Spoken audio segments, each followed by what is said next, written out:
Welcome back, everyone. Thank you for your patience. Do believe we made some adjustments on the streaming settings, so hopefully things look better from here. We are gonna pick up on the Western bracket, and we're in for a treat right out of the start. Right out of the gate, we're gonna have 0 to None, one of the most rock solid Zeldas you're gonna find online or otherwise, taking on Delfino. We've seen 0 to None have some serious runs in the bracket in previous weeks, so I'm excited to see them here. Want to see them show up and have a good performance. Certainly plays a fearsome Zelda. Has taken one of the brackets in previous weeks, so no stranger to online competition for sure. And if you don't know the Zelda matchup, you're in for a world of hurt. Yeah, I'm not too sure who Delfino plays. Take a look at the bracket here. The bracket looks like he plays Diddy, so ooh, interesting.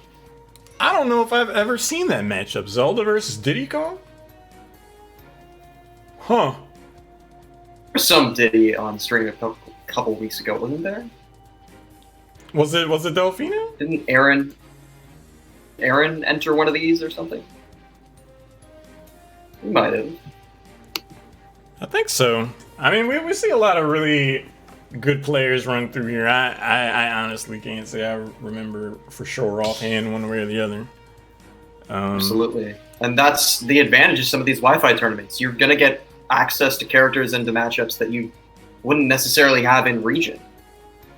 So if you don't have, if you're SoCal, if you're stuck in SoCal, you've had your share of Wolf and Mario, but you don't have a Wario or a Greninja to face off against, hit up an online tournament. There's certainly tons of those characters floating around. So you might have noticed the look of consternation on my face, because we are getting into this first game, but that is one interesting looking Zelda skin if I've ever seen one on 0 to None. Oh, they got buff all of a sudden. Alright. I'm actually not too surprised to see this. As, we go further into the current circumstances of the world and these online tournaments become more and more prevalent, I'm not at all surprised to see characters like Cloud garner more attention from competitive players. Because Cloud can be kind of a handful online, and that's putting it lightly. Absolutely. Dealing with Cloud requires some pretty strict reaction windows, and online sort of closes that gap even more. So Delfino needs to be on his A+ game if he wants a shot at taking down Cloud. I gotta say though, conceptually, if I'm playing Diddy Kong, actually I don't know. I don't know if I'd rather play against Zelda or Cloud. I feel like both of those are pretty rough for Diddy Kong for different reasons. He's managing the matchup pretty well though, finds the side B. But 0 to None's like, no, that's my banana, thanks.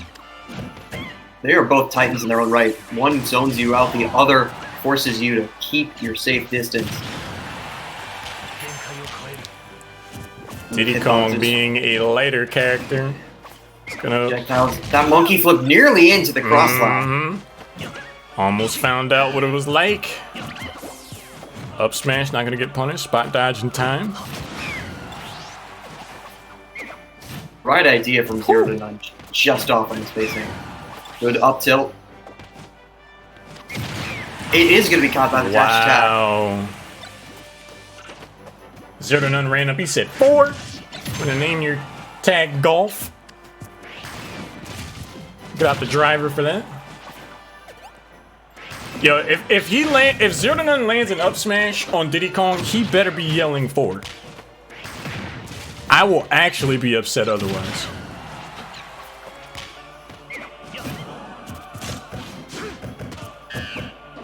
Forward smash, gonna get shielded up. We're talking about those reaction windows. Cloud is not gonna give you too many opportunities to punish. And they are easily caught with a grab. Delfino keeps going for these up Bs onto the stage and trying to blow 0 to None up, and it just has not really been panning out for him. Not back air though, and not only that, 0 to None has maintained his limit now that the invuln is worn off. curious. I guess Zero None had to go take his pot roast out of the oven. I don't know what's going on. Like, if this was a DC or something like that, the game would just freeze. So he's legitimately answering the door, getting his pizza or something. Not sure if this is a controller issue or what's going on here, but Zero to None is just stationary at the moment. I thought I saw him teabag there really quick. What is going on? He got turned around by Diddy throwing the banana at him, I think just to prevent an inactivity counter, but there we go. Oh, woke him up.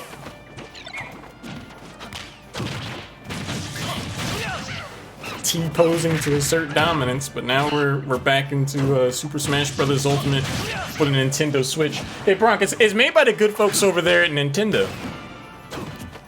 Oh, I've heard. Yeah, it's available now in stores.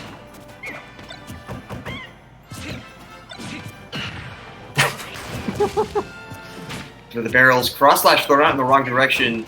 Zero to None actually pretty low on his shield, so that dash attack is going to poke. Limits a thing. Blade Beam just misses. Run up, forward tilt. Delfino caught browsing at the ledge, finds a back air waiting for him. Wow. It's so casual, like there's no zoom in. It's just like you stand up, game. Cloud, man. Cloud. Who be swinging?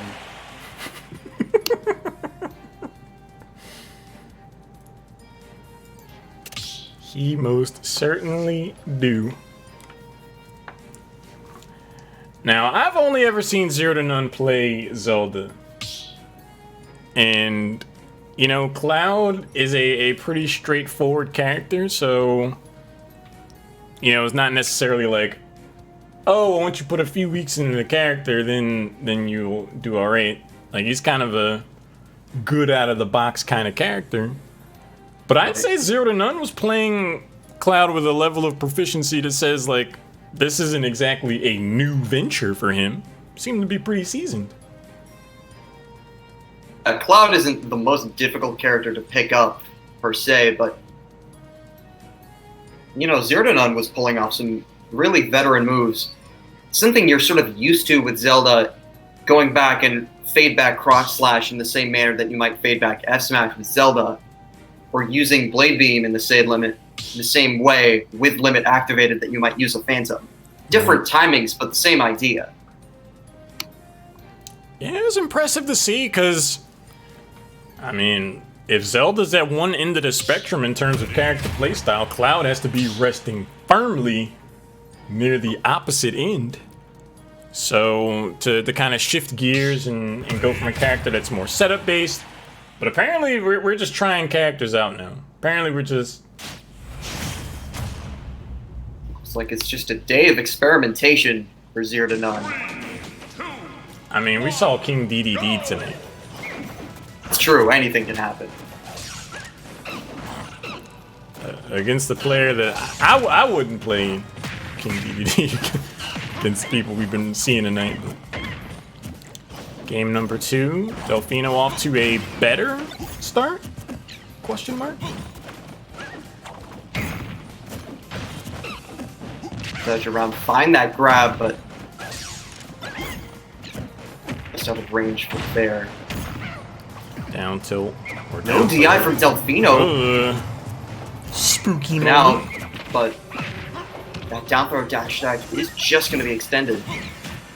Past the percents where any Wolf player would have ordinarily been able to get it. Swatted out of the way before the barrels landed.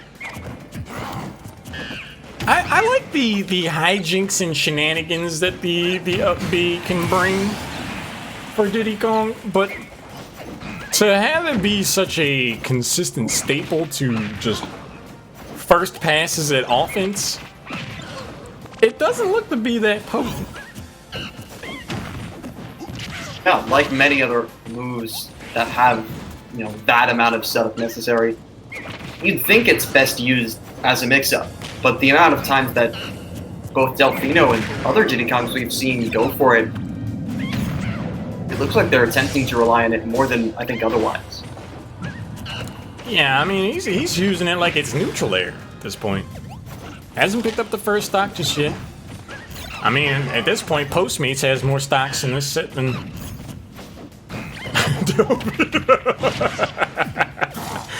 But here we are, 164 in the first stock. That's gonna count, though.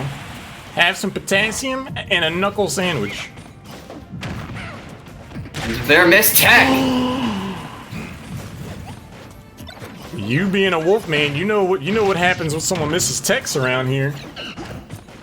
Typically, I go for down smash, but he had time, having chased him preemptively, just knowing that he'd missed the tech, to go for an F smash instead, and that's frame 20. That's not fast. So, you know, you have ordinarily the space to go for something quicker. Oh, he let him know. Side B comes out. That's gonna miss. 0-0. Looking to be patient enough. Drops in with the neutral air. Dash attack. Jumping neutral air. Up special again. Not panning out. Quite with that raw bear, good landing aerial into the back air. Still tripped up in the banana. Oh, up smash banana comes in just in the nick of time. Uh-oh. Odd moment. Banana comes out. Diddy Kong's like, I got a gun too. Look, see? Wolf probably isn't that impressed. I mean, one of them had to land sooner or later, but that up tilt's going to land as well, and Delfino will find himself landing in loser's bracket. Just, I love that up tilt finishing games. It's a field goal in the end. It looks like it hits pretty hard. Got punted away. 3 points. Now I will say, across those two games, the Cloud looked and felt a lot more crisp. The Wolf, like some of those, just the landing neutral airs and things, it seemed kind of introductory. Cause like you know what super high level Wolf looks like. It's like drop in forward airs and the raw back airs and back airs and the forward tilts and stuff like that. So maybe this is just an opportunity for Zero to None to experiment with some of these characters to see if he can, you know, sort out a potential pocket pick of sorts. Sometimes playing against a character that you personally struggle against can give you some insight to openings. I don't know. Yeah, that seems to be the case. It's not the most orthodox Wolf you've seen ever, especially considering that, you know, again, stuff like tech chasing with forward smash instead of down smash, going in with landing nair instead of landing fair tomahawk grab at 0%. Right. Not finding early confirms into grabs, rising fair being an example. Use of the blaster in sort of weird situations. Now, again, Zero to None's fundamentals are so good that he can make other characters work, but he is a Smash player playing Wolf rather than a Wolf player, and I think you can clearly see that. Excellently put. Excellently put. Yeah, Delfino, you're not out of it yet. This is double elimination, buddy. So, good luck. Still time to make a run.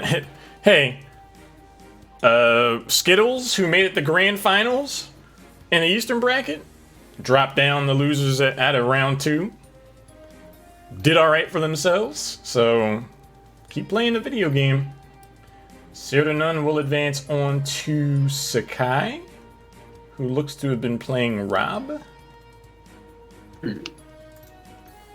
Not sure yet who we're gonna be getting next in the old lobby. Epic Gabriel fell to Z in a 3-game series. Interesting. Rob Palutena is certainly that's a nightmare from the Rob's perspective. Z is playing Yumiko. Curious to see if we can get that one. Can we get it? He hasn't started. You know? Doesn't hurt to ask. Worst thing they say is, oh wait, I already started it up. Louis Money's out here too. Looking to speed run the bracket. Skittles and Lade. I love that we do 2 tournaments. It is not region locked. So if you're on the West Coast and you want to play in the East bracket, cool. If it's the other way around, absolutely fine. Mainly we do 2 separate tournaments to allow people with different time zones to find one that's more comfortable for them. So definitely don't feel like you're stuck doing one or the other. So it's always cool to see folks showing up for both. We've heard Z and Yumiko have already gotten underway. Figured as much. Again, doesn't hurt to ask. Actually, Zero to None's still in here. So I imagine we're just waiting for Sakai. Or Sakai? I'm curious to see what other characters Zero to None. Oh, I just looked in chat. Don't DQ me. My Discord and Google won't load. I'm here. Oof. Yeah, that happens. Let's see.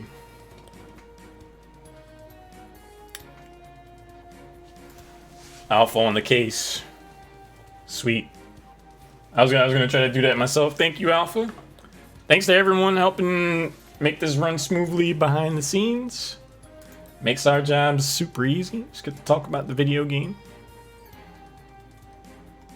Again, appreciate everyone's patience with the whole lag thing. I can't do anything about that. Unfortunately. But we're dropping way less packets now. That's for sure. So Sakai in chat is inbound. So help him charge the spirit bomb. Hee. See what else we got going on in the bracket while we are waiting. Looks like Lade is on track to play Skittles. That should be a good one. Tumultus. I think that matchup, I think, happened in the Eastern bracket, didn't it? I think so. Tumultus is loser's side now. They took out Skittles at the beginning of the East bracket, if memory serves. Delfino, the Diddy Kong we just saw, is playing someone named Mike. Not sure I'm familiar with them. And Bronk, I'm looking at this bracket. Louis Money seemingly is playing Dr. Mario. Exciting stuff. So if they find their way on stream, I'm telling you, man, last week when the doctor was in, people's stocks were out. It was crazy. But I'm hoping Sakai makes his way in here before the arena shuts down. That would be awkward. TBH. Sakai plays Rob. And Sakai is now here. Entered the chat. That's an avatar selection. Okay. It's his choice. You may be wondering what it is. How curious.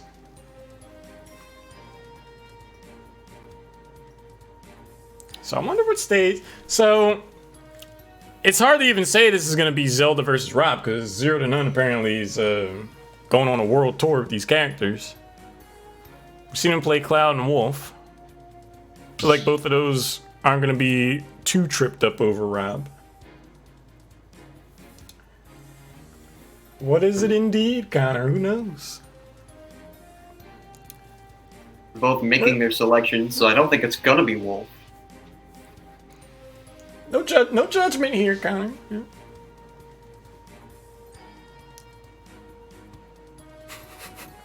If you Sakai wants to go around with that avatar, it's cool. It's their choice.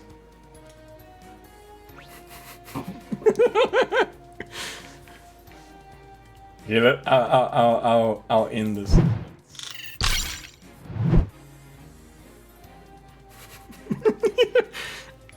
I don't know, like, I don't know. I saw that pop up. It just kind of caught me by surprise. I don't know what you want me to say. You're out here, you're looking at the arena lobby, you look over, you hear someone entered, and you look over and you see that face. You tell me how you'd feel. I'll hold. You're coming. This man walks up to you and steals your girl. What do you do? You know, that'd be a sight to see. It's like, is your face polygonal? It's like, all right, yeah. It's one hell of a skin routine, I guess.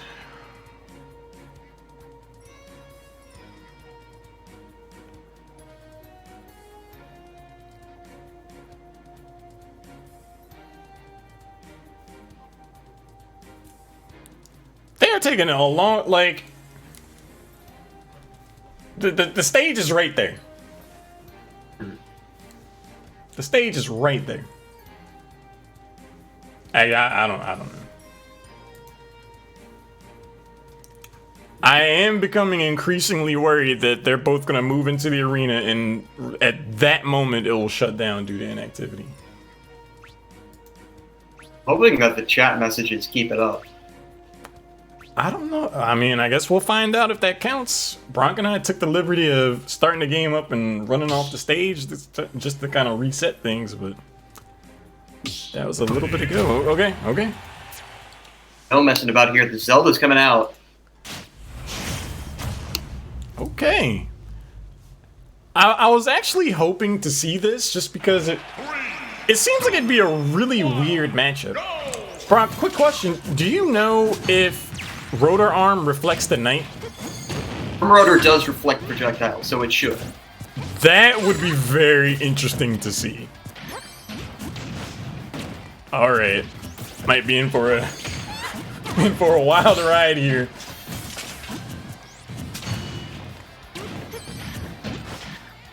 So far, both players looking to dance outside each other's threat ranges. 0 to none.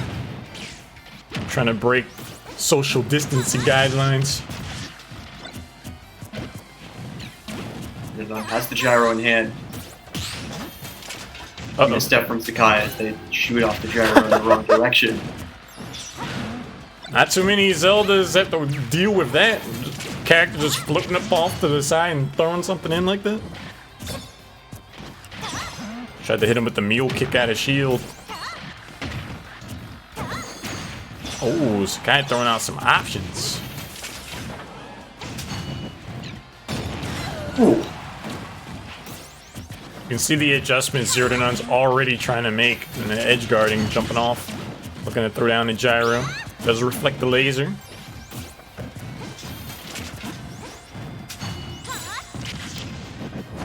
Actually, it would probably be too spooky a prospect to try to go for the Rotor Arm reflect on the night.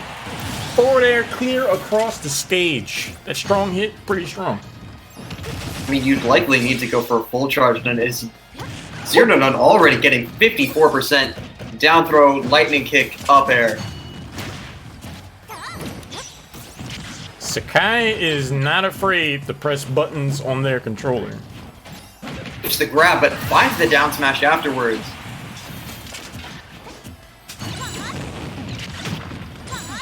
This kind of blitzkrieg playstyle really requires accuracy and precision out of their opponent. We've seen Sakai go for... Oh no! Wow! You're dealing with a loose cannon when you're going up against a Rob that can throw out options like, you know, jab and a spot dodge down smash, but also has the ability to land combos like that. Sending Nair towards the side of the stage, as well as recollecting the gyro. That is going to take Zelda's stock at such an early percent. And puts a stop to, I think, the tidal wave of momentum that 0 to none had brought to that point. It looked like a very different game right up until the Fire Nation attacked on that second stock. Interesting interaction there. Sky getting some action going with the neutral air. It's the down throw, up tilt. This is the up throw to finish off the combo.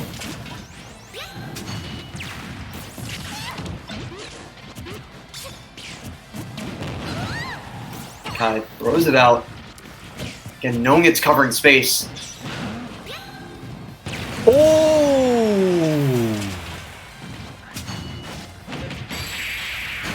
A sound response from Sakai. I was, I was like 0-0 with the solid read on that Dense Fire. Sakai was like, well, what if I up smash? Second time he's taken stocks with that Or down smash. spot dodge down smash. It looks to be a consistently used tool out of the old box. And especially online, it has a lot of merit. If you are imprecise at all and you just land next to Rob, you gotta see something like that coming, maybe rotor arm. Like there's some things Rob can do to just throw out a hitbox and see if you stick your chin out for one of them.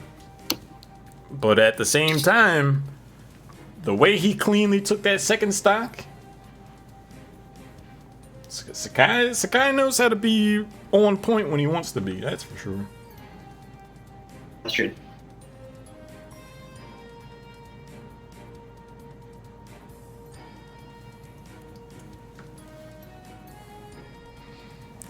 I feel like that's when players are the most dangerous. When you start out a game, I don't know what we're waiting on here, but you start a game and your opponent is playing like how Sakai kind of started that game, where it's just like spot dodge, down smash, just like it looks like they're just pressing buttons.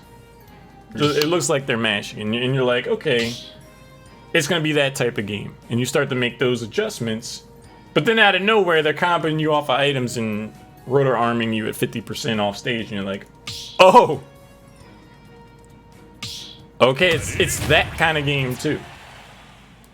You don't know what to expect.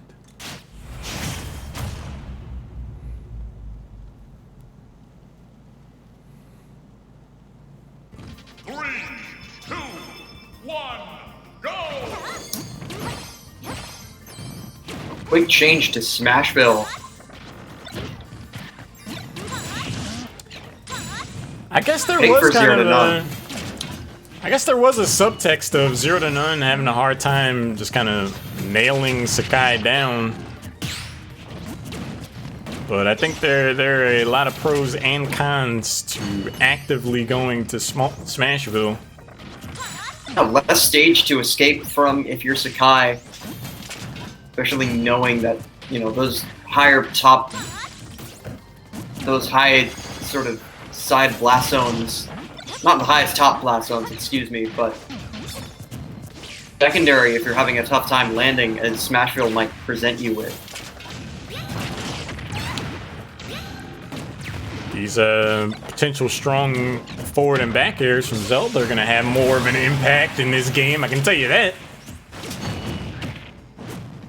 Use of the lightning kick. Sakai finds that fair off the grab.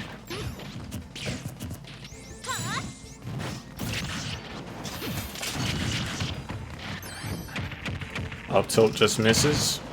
Gets the down throw. That was one heck of a read attempt. 0 to none, opting to not roll left. Certainly ambitious. I don't know if he was. I think he was attempting to catch a spot dodge out of the mash, but you're not going to fool someone on the new. I was wondering if we were going to see some of the up special shenanigans Zelda's capable of. That is in particular difficult to deal with online. Up air picks up stock number 1, 87%. Sizable lead, certainly doable though.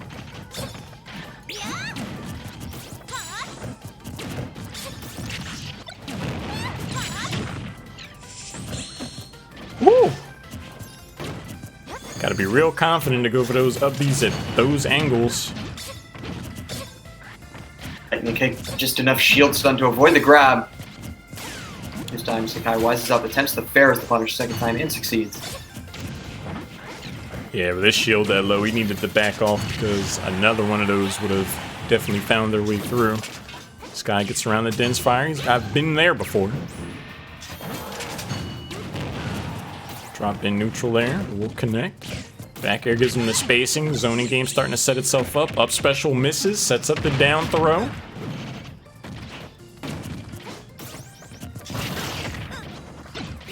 Gyro, which Sekai reconnects. That up air lingered on the gyro, gave him time to go for the down air. What a ruse. Gets stuck in the animation clashing with the gyro and gets toasted off the down air.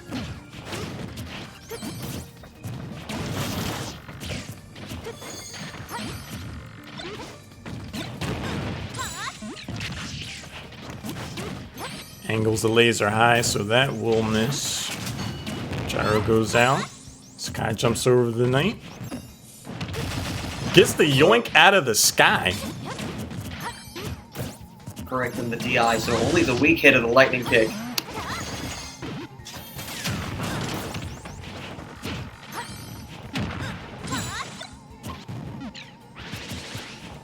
Oh, haven't really seen him go for the rotor arm, but I don't know if that was the time to go for it.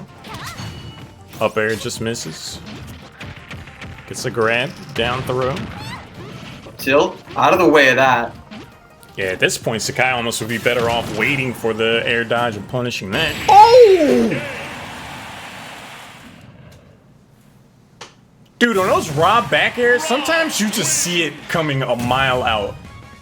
Like, I just saw Rob kind of sail in there. And I was like, wait a second. He's facing... That's going to be a back...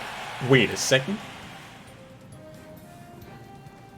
You can see it coming all you want, but against a character with tools such as gyro, laser, fast and low end lag fair that can throw out as many frame traps as Rob can, it doesn't even matter where you evade one attack if it puts you in position for another. Evidently not. Hey, was that it? That's it. That's only quarters, so it's best of 3. Oh, wow. Alright. Back on us, then. For some reason, I thought that was semis. Alright. Sakai. You know, sometimes it always raises this interesting question when, you know, someone obviously mains a character. In this case, for Zero to None Zelda. And then you see them break out the Cloud or the Wolf, and it's like, okay, you know, this is an Evo, so yeah, like, this is a good opportunity to develop these characters. But in the vacuum of just this tournament, you do potentially go into a set with your guard kind of down because you're not warmed up on Zelda. You've been playing Cloud and Wolf, so you go up against someone that's pretty competent on their character. By the time you kind of spin your main character up and kind of get into that groove, as we've seen some players just kind of like bloom late in a set, it's too late in the best of 3. So I'm curious to see if Zero to None's gonna keep experimenting, same Woodstock, or if he's gonna keep it on Zelda. Be the case, but whatever happens, Sakai, one of the first to punch his ticket into winter semis. On the other side, it looks like you're going to get your wish. Louis Money entering the arena. Let's go. Should be good. I almost want to play the freaking Dr. Mario theme. You know what? When you're running production, you get to do stuff like this. You get to do stuff exactly like this. There you have it.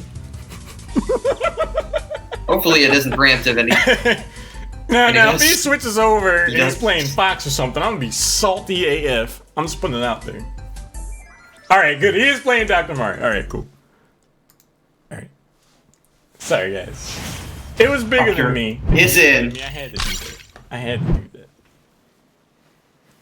But here we are, Skittles. Taking on Louis Money. On that Street Pharmacist Dr. Mario. Skittle is not an opponent you should be taking lightly. #1 in Nebraska, amazing young Link players, grand finalist in the Eastern bracket. Tell you one thing, what Dr. Mario's throwing is certainly not going to be Skittles. Catches him off the down B. Oh, back throw. That's it. You're just gone. You might want to drink some more of that milk, young Link. Build strong bones. Because you were looking feather light out here, but uh-oh, that's a punish. If he got on the left side of him... He got section. Yeah, if he got sent to the right, that might be a brand new stock he's on. Not sure if that was the result of SDI, but already losing 1 stock. The up special. Dude! Fucking Skittles out of the air. Gross. Uh-oh. I've seen young Links in situations like this where they start throwing out things like up smash and it looks like they're flustered. Is that the case here? Who's to say? But when you throw out an up smash and your opponent's nowhere near you, you're setting yourself up for a rough time. Only 1 stock on the board for Skittles, but this has been such a rough time even getting to this point.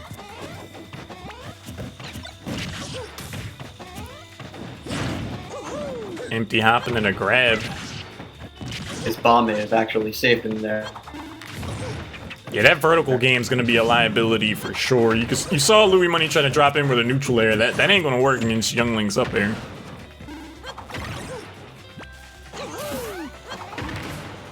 Boomerang to the teeth.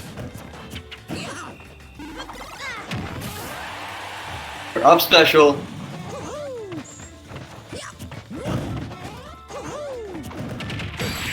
Ooh. Tornado coming through. It happens all the time against Dr. Mario. There's a general cadence and rhythm to neutral play in Smash Ultimate. And what you just saw there is Skittles, he held down the shield button for as long as a general exchange happens. It's like, all right, hold my shield down for this long. Now I can take my turn. Now I can go for a nair out of shield or something like that. But that down B persists through all that. So it's very easy to try to take your turn, and Dr. Mario's still spinning in your face, and suddenly you're dead. Can I enter a future tournament? You absolutely can enter into a future tournament. We do these every Thursdays. We do 2 of them. Check out matcherino.com/ESA. Get involved. $500 prize pools. Good way to spend your Thursday evening. Look forward to seeing you. Bring it back to town and city.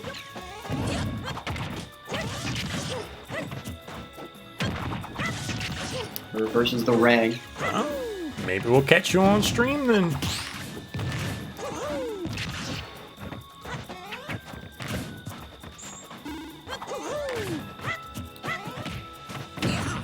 So far, it looks like Skittles is subscribing to the Young Link school of stay the hell away from me because I'm just throw these projectiles at you all day because I'm not trying to have that conversation.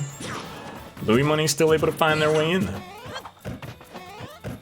On the shield. Uh-oh. Waits that out. That shield looking very low. Would you say it looked like a Skittle? I was going to say it might be resembling his name right now. Uh-oh. Now, should Young Link be able to shield that fast? Arguable. Either way he was. Young Link's grounded spin attack is one of the most deceptively difficult moves to punish in the entire game.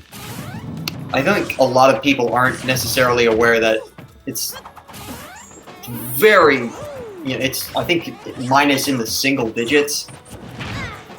Meaning that some characters can't even punish it. You just have to retreat. I mean, he scooped down there. Heck of a read from Louis Money. Spot dodging the up B. Another instance where that hero spin. Again, should Young Link be able to be that evasive? You tell Sakurai.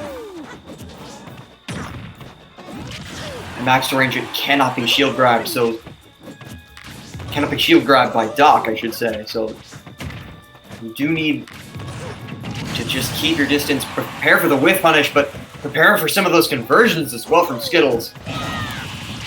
Yeah, I'm really liking the shift in Skittles' strategy here.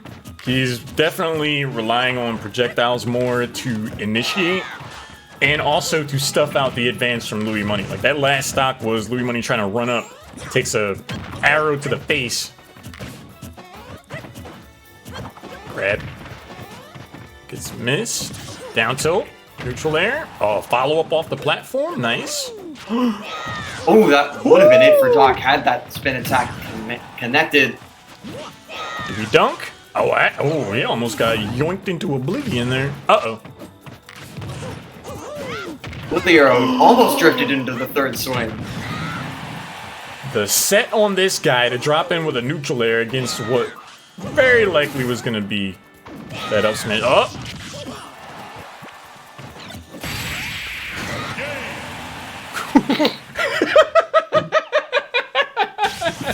Like, I honestly was confused. It's a thing that can occur in Super Smash Bros. Ultimate for the Nintendo Switch. Made by the good folks over there at Nintendo. Available in stores. I commend Skittles for throwing out that downer because it's a lingering move, and if Louis Money does go for any rising aerial or for that up B as he did right there, it probably would have traded, which it did. Still doesn't stop it from looking goofy as all hell, but I'm telling you that shift to Young Link's school of stay the hell away from me worked out. It was just like, I don't like how these neutral exchanges are going in game number 1, so I'm finding my B button, and there I will be mailing a representative to you early and often. And if one of them hits, I can follow up. Cool. Otherwise, it's up B, spot dodge, up B. And I'm not surprised to see Louis Money shift over to the faster, arguably more capable Mario in this matchup. Like the more nimble Mario. Definitely think speed over brawn is necessary here. But hey, Bronk, look! He's wearing a top hat. Not getting into this. Yo! Alright, cool.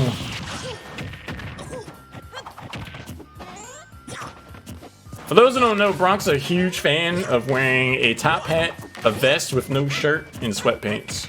I didn't say this. Any of this. Not enough legend vulnerability at the side, so it's going to get popped up earlier than he would have liked. Oh, right, and the Crocs. Can't forget the Crocs. Didn't mention the Crocs. but of course. This is something that you made up. These are words that you put in my mouth.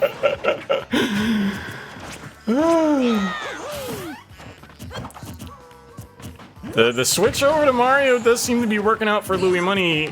The opportunities of getting in do still feel pretty scarce. And that opening will present itself. Up air picks up stock number 1. I love the patience from Louis Money to remain in shield after the boomerang, because sometimes, you know, your opponent, after a boomerang, they're going to jump and attempt the fair, knowing that it isn't something you can react to on the offensive side. And by not giving it to them, you're already winning half the battle. Just going to do anything after it.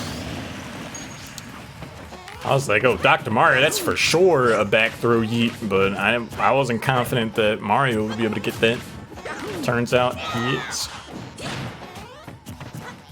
The timing of the dash grab from Louis Money. Louis Money is really trying to figure out the patterns here to get a 0% grab as Mario and not follow up on it. You were trying to read what your opponent does.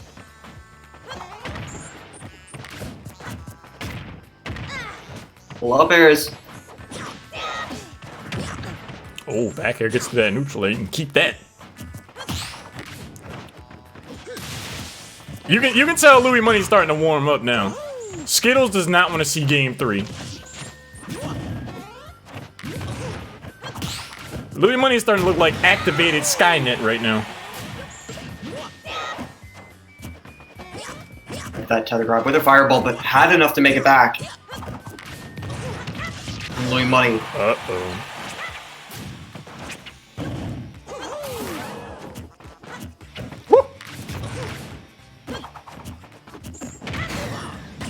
Into the grab. I mean, you tell me. Oh wait, this is game 3.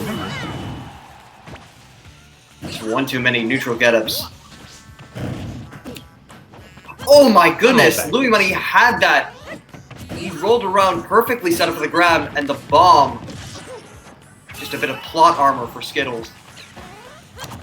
Yeah, this is a best of 5. Last set I thought was the best of 5. This set I thought was the best of 3. I don't know what's going on. Down tilt, neutral air. Fair. Good what a string. Lord! Let him Into the play! spin attack. Let him play! Skittles taking Louis Money from coast to coast.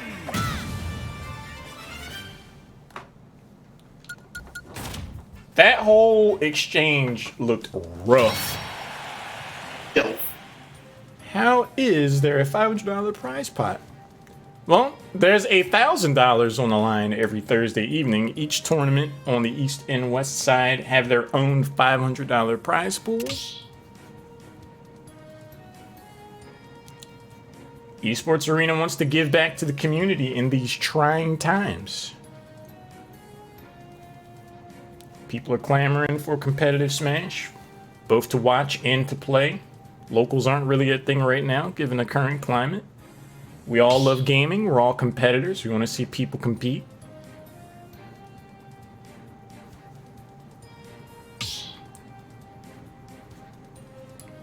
Not a bad bag to secure.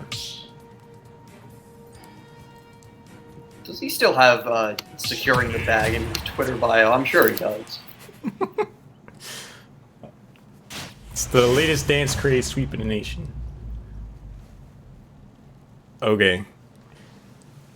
I feel like the gloves are progressively more coming off for Louis Money. He's like, he starts out with Dr. Mario, he's going through the brackets, like, hee hee. It starts to get a little real. He's like, alright, it's fine. I'll just get Mario out, it's cool. And then that doesn't exactly pan out. And that combo at the end, I'm sure that was the moment where Louis Money was like, okay. Alright, now I'm playing. Some of Young Link's worst matchups in this game, besides characters who are effective zone breakers, are rushdown characters. And that includes the likes of Greninja and a lot of sorties, but none so more effective than Fox, one of the greatest ground speeds in the entire game, coupled with some really fast hitboxes. Nice setup, and Fox is going to be light enough to get sent off the top with that up smash.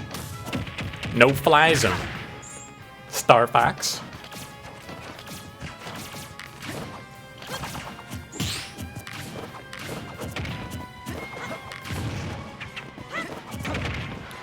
Big down air.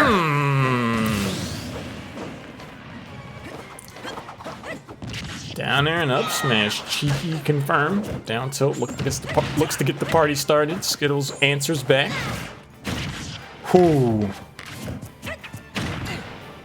Skittles is doing a really good job of just preventing Louis Money from running away with the stock. If he gets hit, there's always some kind of answer back, be it a down air or neutral air, and Louis Money's starting to get around that now, though. There again, Skittles just out of the way. Interesting. To have the confidence to think you're going to get the timing on that up smash and successfully do it. Oh! Bonus. A lot of kill options Louis has to watch out for at these percentages. Having said that, Fox, unlike Mario, unlike Dr. Mario, doesn't have a bona fide kill throw. Huh. Oh, that killed him! Two go down. Two go down, Bronk. One comes back. What happened? Who knows? Edmund tell no tales. Uh-oh. I mean, he couldn't even get a forward tilt out in time.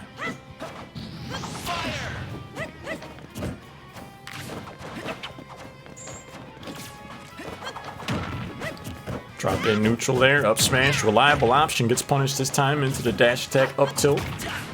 Uh-oh. So that boomerang hit, thought that was just the beginning. Louis gets himself out of a sticky situation. Times the forward smash just off, pays for it with a stock. Down, good landing there into the grab to get things started. Now, normally Fox is attributed to being a character that can just run up percentage on your stock in the blink of an eye, but Louis Money is already at 106. He's gonna have to clutch this out. Gets through the up special. Roll on, not punished. Boomerang hits. When he has to be careful in shield, we're getting to the percent where a forward throw might kill. I mean, he just gripped him up and said goodbye. I don't want to say I called it, but I Wish me called luck. Winner's side. Whew. Skittles. Looking pretty sharp out here. You said he's number one in Nebraska? Indeed. Okay. Okay. I'm seeing how. Damage on both coasts. I see sets like that, bro. And I'm just like, the good folks over there at Nintendo looked at young Link and said, I think he needs more. I think we should buff him. Well, the problem with young Link competitively was always kill consistent. Besides weight, obviously, was kill consistency. The fact that you can kill at 130-ish most times if you have a setup, but you need that setup to be there, and you don't necessarily have something that reliably kills at 100, except for maybe like Bear 1 into F Smash, which is a massive commitment. So the fact that young Link now has that, maybe down tilt spin attack as well, the fact that he now has raw kill potential, the fact that you don't need a setup to kill, and the fact that that quote-unquote common kill percent, that barrier is shifting down from 130 to about 115, 120, that's 10% more you don't have to deal with. Plus the fact that you have a bona fide kill throw, answer to everything he does isn't just waiting and shield anymore. And when you get into 140, you have to be fearful of that. It's all well and good, Bronkopolis. But I would just point out, Falco doesn't have a kill throw. Boo-hoo. Boo-hoo. Hello? We live in a world where they look at young Link and they're like, this guy, this character needs more. He needs a certified kill throw. And looked at Falco, who as a character is functionally broken. Like the back throw straight up doesn't work. You have to actively DI into the laser yourself to get hit by it. And they were like, All I'm saying is I wish sometimes that I had a kill confirm off of frame 5 tilt at 80%. That's all I'm going to say. Wouldn't be bad. Wouldn't be bad. That's all I'm saying. But our next match, from looking at Yumiko entering the lobby, it's going to be winner's semifinal, the other side. Yumiko taking on Sakai. Sakai was having some Chrome Discord carrier pigeon issues. Had to get Twitch DM'd. Same lobby though, so they should be back here shortly. No breakdown in communication this time.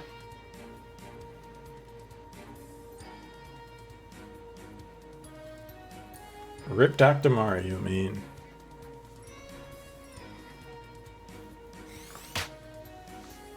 Just buff Falco. Buff Falco. Give Dr. Mario the same lift that the side B gives normal Mario.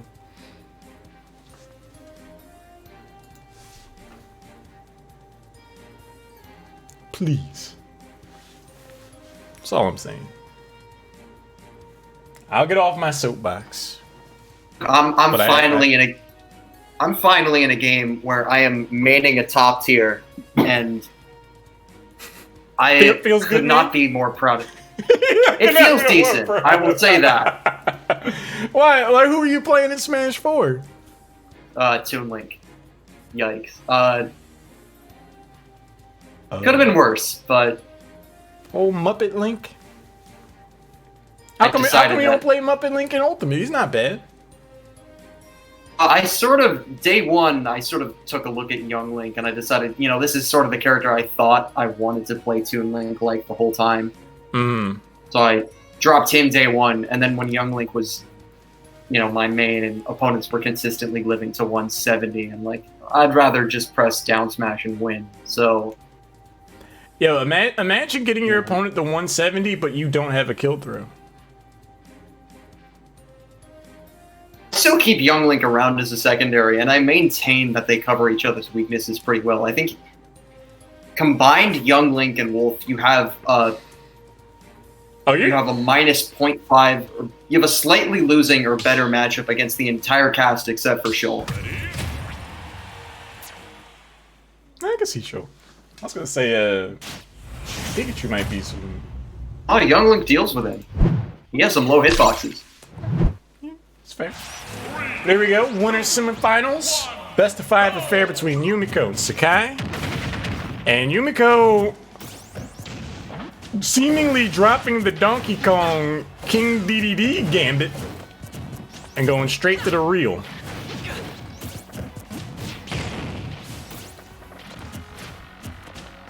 She's certainly not messing about now. Right back into the main.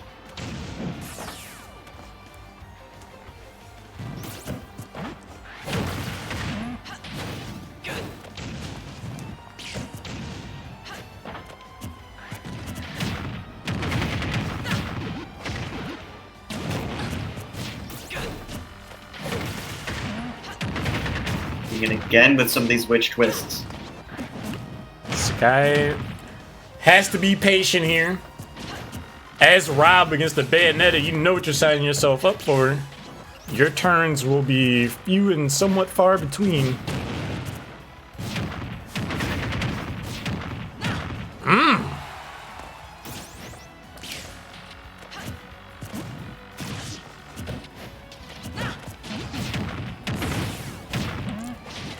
I'm always excited to see the Eastern bracket, Bronk, but I feel like there's something special about the Western bracket, because it feels like players who don't make it as far as they would have liked in the East bracket, like, get mad, and they step it up in the West bracket. Absolutely, it's their shot of redemption, and Yumeko is certainly playing like it right now. This is one of those weird matchups that Rob supposedly loses, which... on paper, I can sort of see it, given that, Gyro is an easy witch time for Bayo, and we've seen Yumeko attempt that a couple times. I mean, on paper, this feels like a matchup to me where it looks like Bayonetta takes it pretty easy up until about 110%. And then Rob's like, well, what are you going to do now? Just interrupted that up smash attempt from Sakai as well.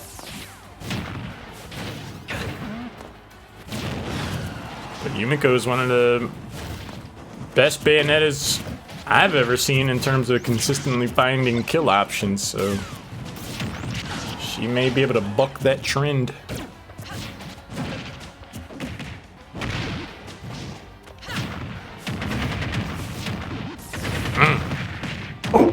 Oh! Wow, that just killed outright. The ceiling. I don't That goes know. raising the roof.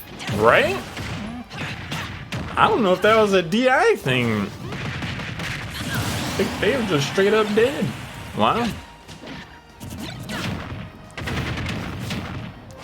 Sky does get on the board with a stock, but gotta feel like their chances of taking game one starting to slip away from them. Whoa, hello? Did they down throw the gyro and it like spiked? I think it stage spiked him just as he attempted to re-grab. I've never seen that before. Now Sakai does have some interesting shenanigans off those rotor arm combinations. Yumiko does need to be careful for that. I'm starting to become a bit of a believer. Even with a missed tag, didn't cover the roll outward. Oh. This is when Rob starts to do Rob things. Oh!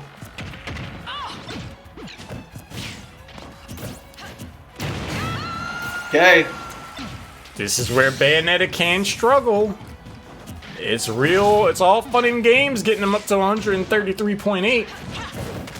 It's finding that kill option that matters. Uh-oh. Yeah, the cycle with grab.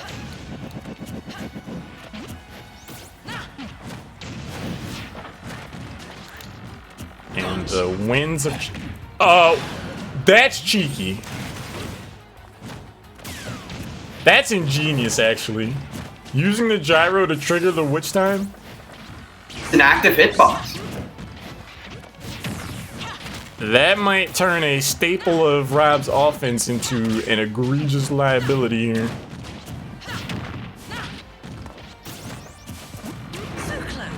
We see it, that's the game.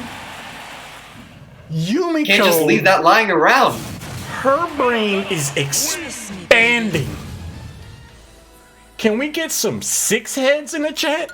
I feel like she left that for the very end as well, hoping Sakai didn't notice, because there was ample opportunities in the first two stocks to do exactly that. And Sakai was going and leaving the gyro laying around anyway. That's at least 4.75 hit. That is It was a trump imagine card in being, the end. because we saw Sakai try to use the gyro to push Yumiko into an up smash. Didn't quite work out. So you can tell that that's a huge part of what Sakai is looking for. But Rob was sitting there tripped, pants down, as they ate that up smash with that witch time. That's rough.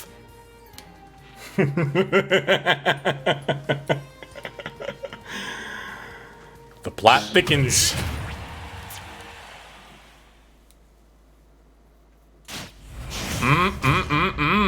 Going into game number 2. The way that some of this conditioning is going, Sakai might have to play the rest of this game too without his best neutral tool. Or at least with very sparingly used. If we see him, I mean, the gyro came out there. If we see him venture away from using the gyro, especially at these higher percents, he's not playing Rob anymore. He's playing Ab. Like, just a part of him's gone. I mean, he can certainly still use the gyro to try and intercept recoveries, or maybe as a tool at a disadvantage, but here in the neutral, I mean, that's a weapon that Theo can use at any time. I mean, using it here is fine. Ew! If anyone's seen Sakai's first stock, let us know. Message a TO in Discord. Somehow seem to have disappeared. But again, it's going to be the key to another combo starter from Yumeko. Good lord.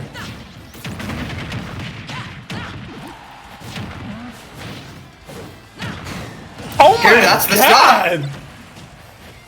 Yumiko! He's not stopping. Let him play. Causing this Rob to short circuit. That's within and which time you can do both of those? What?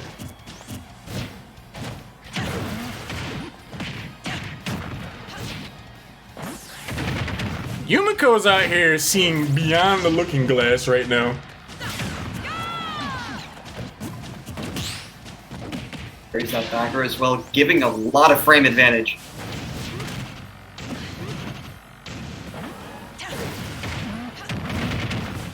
Again.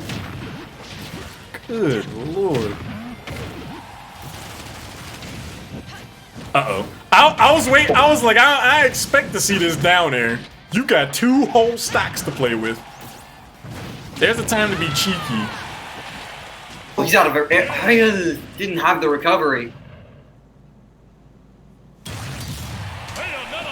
Kiss me, baby. Yo. What is going on? Ladies and gentlemen, you're gathered here today to say goodbye to Sakai's first, second, and third stocks. They will be missed. Hardly In perpetuity.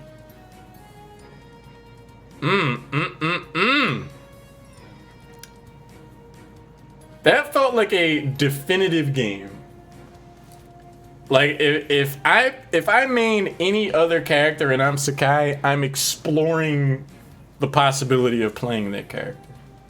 If there's a character, you know, I played consistently a while ago, and it's like, you know, I'm considering, cause what we just saw there, Yumiko understands this matchup to a degree it doesn't seem like Sakai is prepared for. And what's rough is, Rob isn't the most popular character, but it's a heck of a lot more popular than Bayonetta. Yeah, I'm not surprised. I'm not surprised to see Rob go away. This is the correct play. I don't know if Hero's the right switch, but it has to be anything other than Rob. Sakai took a moment to check the warranty. He was like, oh, still send Rob back in for repairs, I guess.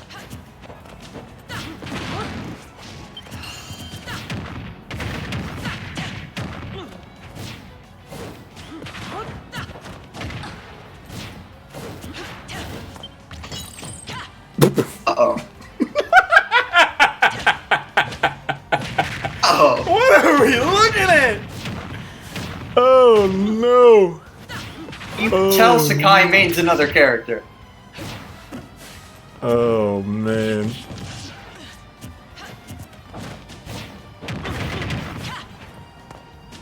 Better than Kamikaze, I guess.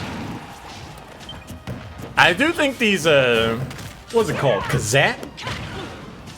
Those yeah, those are gonna be a problem. That's like a good 25-26% pretty quick at a pretty sizable range. If you time your descent as Bayonetta, you can get a pretty good punish after it, but all the smash attacks coming out.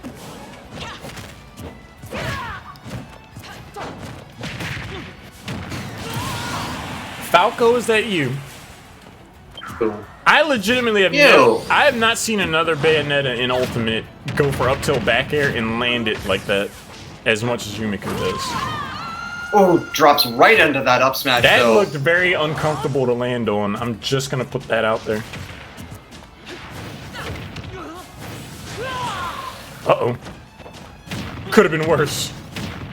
Throwing at that down tilt in the wrong direction. Still managing to get into the combo starter. The witch time into the witch twist.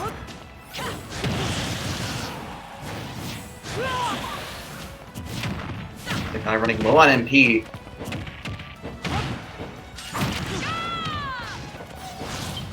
This guy out here trying to throw the dice when one of these critical hits doesn't need it. Smash, it's enough. At 50 center stage.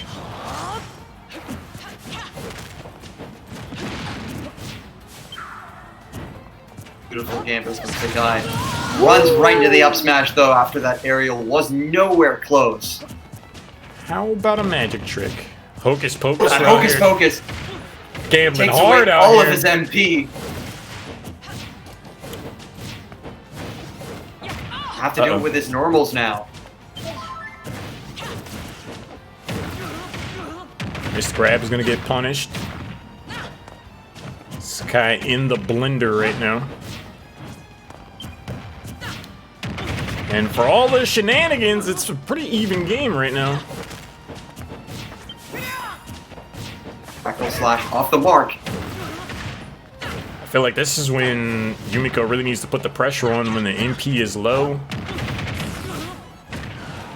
It's at range now to where whatever Sakai wants to do is probably going to be available. Down throw. I mean, bro, I can't explain the past 7 seconds. I mean, you're not going to get the kill there without a crit, but you don't need that when you have a boosted F smash. And for the second time, Yumeko falls into the F smash and has to part with her stocks at about 50 to 60.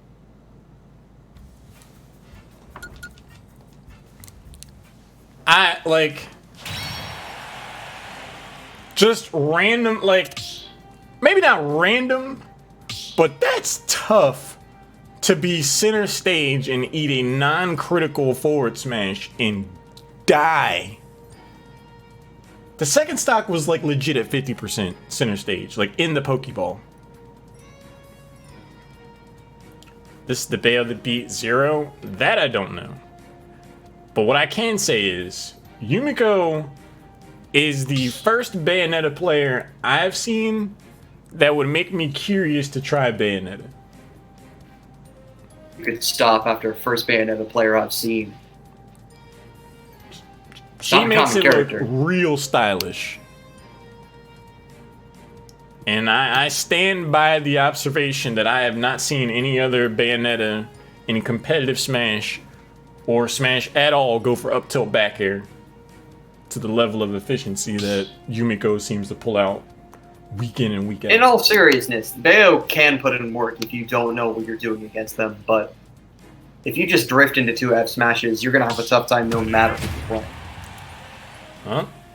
All the talk about Bayonetta, she goes on the shelf.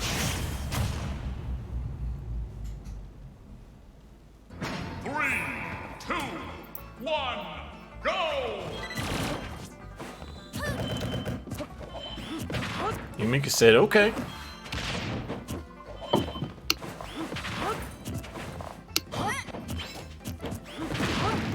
$22.2 off of that. Oh no.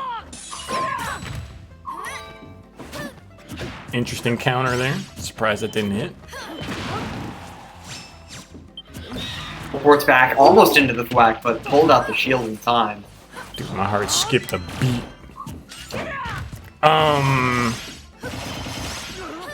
That shield seen better days.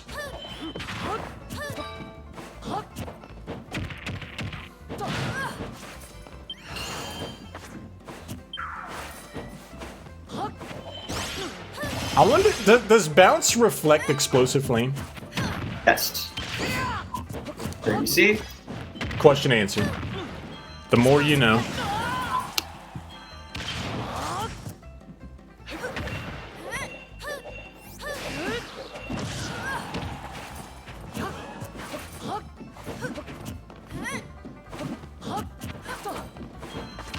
Now on paper you would think every trip into the air for Hero would be very spooky against Palutena, but so far, Sky's been making it work.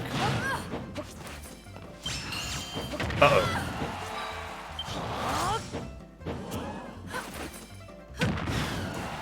Back air connects, won't pick up the stock just yet. Last bit of MP.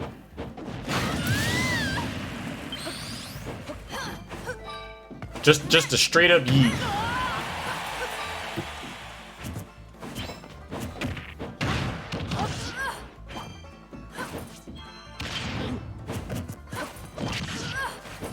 told me 10 minutes ago that Sakai would have taken game 3 and would be leading in game 4, I wouldn't have believed it.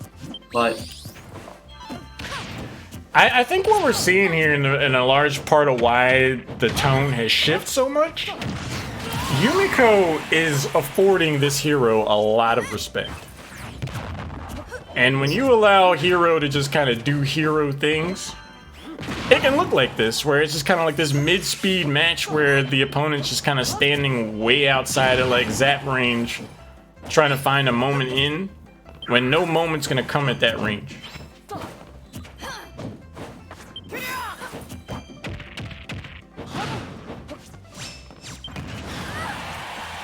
Like, as Palutena of all characters, I'd really like to see some more rushdown neutral air, just overall quickening the pace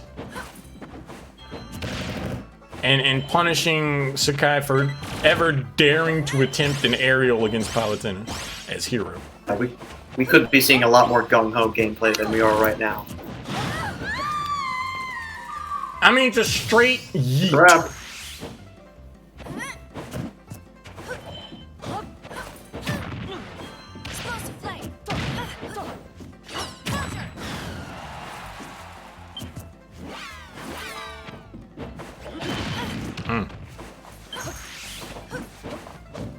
Yeah, when you let Hero just kind of stand here and dictate the terms of engagement and browse the menu just casually at their discretion, games start to look like this.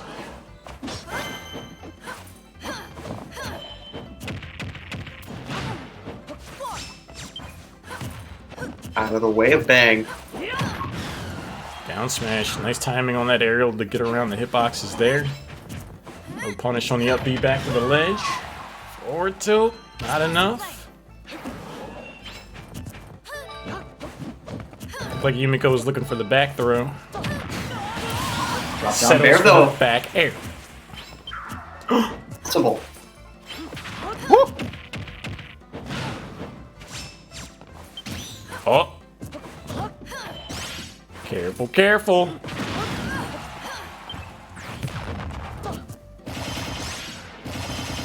Nair. 2 Nair. Into the up air. See, this is what Yumiko should have been doing from 3, 2, 1, go. It's like easier said than done, but vicious for the zoom. He actually had it. Oh! Sakai was trying to read the attempt at the back throw the hard way. Spaced back air works out. Directional air dodge, gonna get caught by the down tilt. Long range explosive flame potentially gave Sakai an option in. Bounces out. That though he's gotten rid of most of his MP. I feel like Sakai would be scared to neutral get up in the face of this, so he's probably gonna have to find some other way back. Did you see Palutena's face? She looks so casual. She was No like, emotion. She was like, anyway.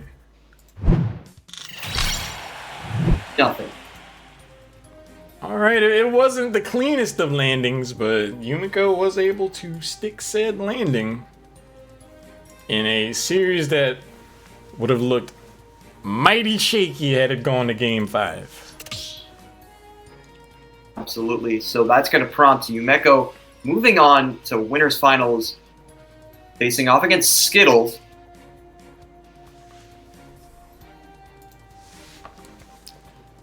Not sure how much she plays, Bayonetta compared to Palutena.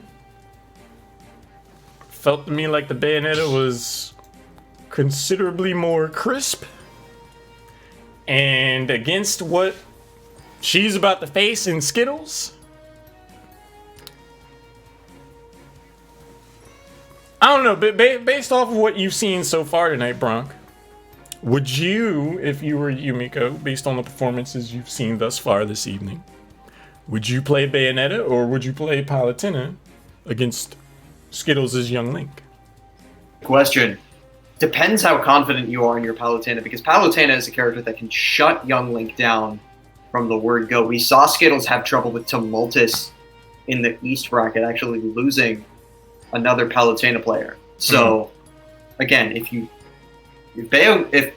Palu gets in, finds one Nair, makes it really difficult for you to land, especially considering that you can't tomahawk with as much effectiveness because your grab is so slow. All right. You're going to have a tough time making it out of the air. You have a Nair that covers both your up special and tether recoveries. You have a counter if they really hard read your up special. The one bright spot of this matchup is that your fire arrows do move through explosive flame, so they shouldn't be combo breaking for that tool, but Palutena has multiple ways of shutting things down before they even start. One way to beat an arguably privileged character is to play an equally or more privileged character. I think we've seen enough down airs from Skittles to where I could see a world where just based off muscle memory and conditioning, he goes for that to return to stage, and Palutena is like, oh right, by the way, yeah, that's not gonna fly too much against. I mean, having said that, this is, Bayo is Yumeko's main, and I'd be shocked if we don't see it here. Especially considering that there are projectiles that she can take advantage of. Granted, they're not as always there as Rob's on-stage gyro is, and they're not necessarily active hitboxes for more than half the game. But if you catch an errant boomerang, especially a boomerang that was high on the outset, and you catch it on the way back, because if a lot of young links see their boomerang missed, they'll immediately attempt to retreat or go in. They won't stay stationary. I think another thing to consider in terms of character selection is Yumiko demonstrated some impressive ingenuity by using the gyro to proc the witch time. I could see a world where if she is kind of looking for it, I think Boomerang has enough lined up time to where it's reasonable to react to that in a range to where you can get a smash attack off in that window. I think the arrow might be a bit too quick. But here we are. It's going to be the Palu. Final. Yumiko. Playing the Goddess of Light against Skittles and his chubby-cheeked young Link. One, go! Certainly got it all warmed up.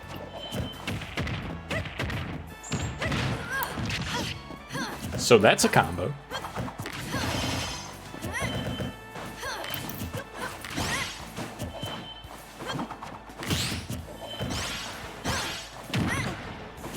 Yumiko's like, I got those too.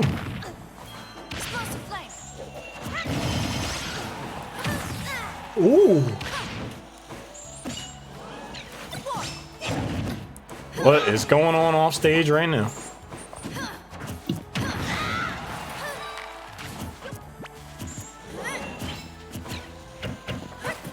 Around, so no grab to be found.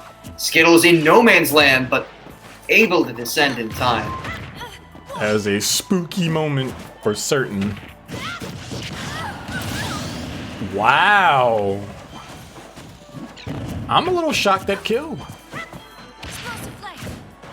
I know Palutena isn't exactly Donkey Kong, but...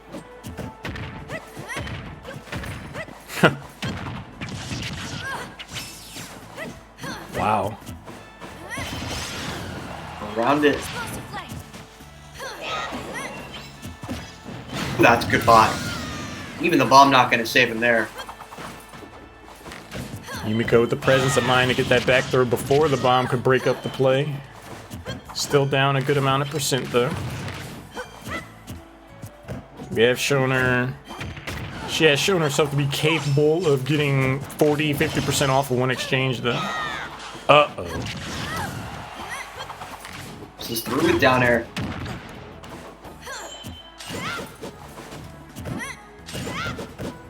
Stack onto shield, not enough to be punished.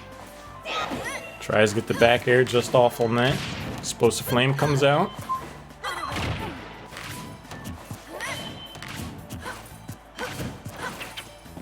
Skittles showing some patience, not throwing out the up smash.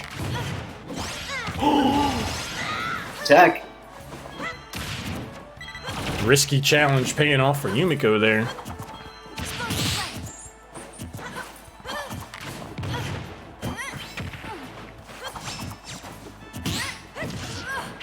I think Yumiko went for the ledge cancel there, just a bit off. Yeah, it's enough. Sends him in backwards, but for Skittles, any kill is a welcome kill indeed. That Boomerang's the real MVP there. I am very surprised I was able to hook around in time. Skittles fishing for down tilts, back airs, gets punished.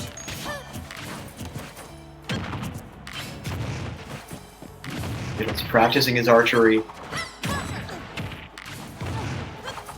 Woo!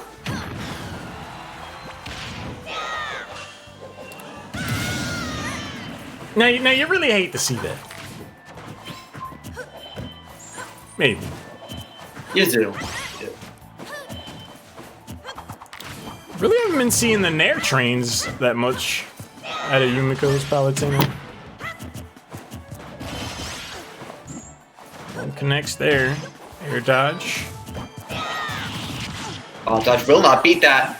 Woo! That's a lot Yumiko's got to watch out for now. Like that.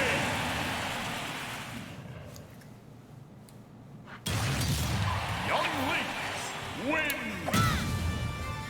For the timing of that. There's a lot that Yumiko has to watch out for, and then the forwarder comes out. Exhibit A. I mean, it just looks like an onslaught, man. It just seems like Skittles has options to wade into neutral and to safely retreat.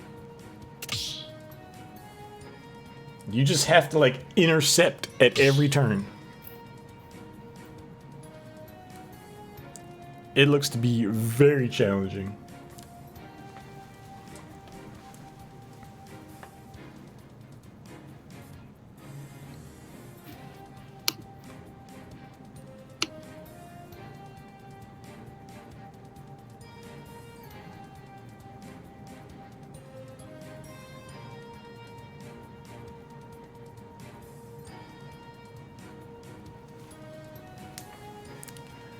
Do we see the Bayonetta? Might. DLT, don't quote me on this, but I believe it's top 6? I don't know, I'd have to look. Top 5, okay.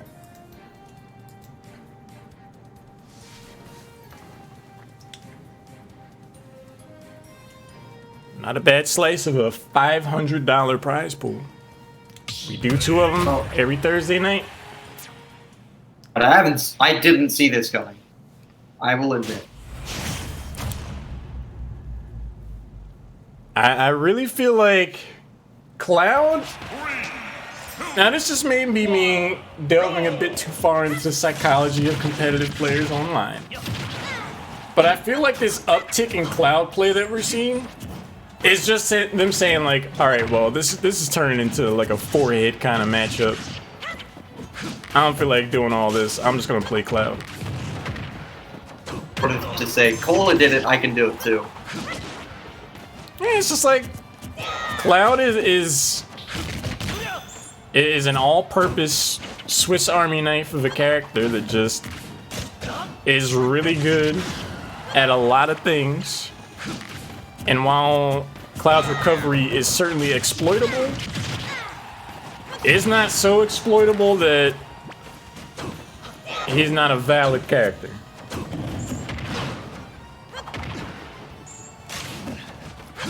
So when you just want to be able to bum rush your way into neutral and be largely ignorant to what your opponent's doing, because you're just playing your game and that's it, and you don't necessarily need to be super precise.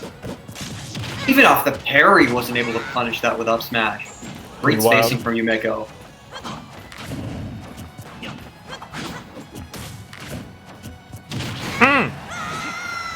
Don't get caught browsing. Slice.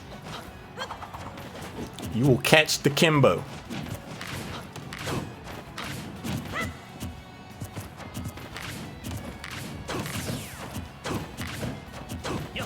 Woo.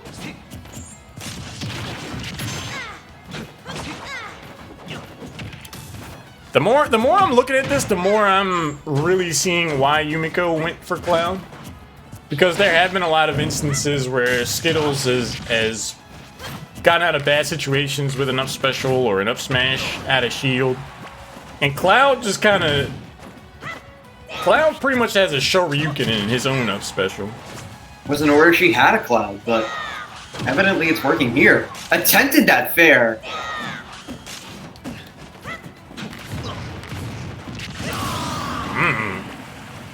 Quick trip up that step ladder.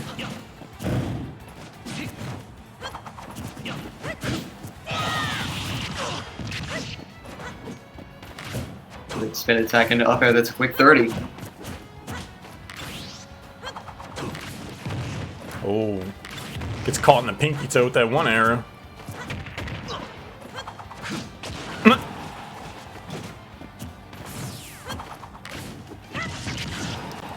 Skittles catching the forward air there. Fair Yumiko's own, just off on the timing. Does get an up air. Woo! Might have been able to go for the hat trick there. Comes back on the Reverses boomerang.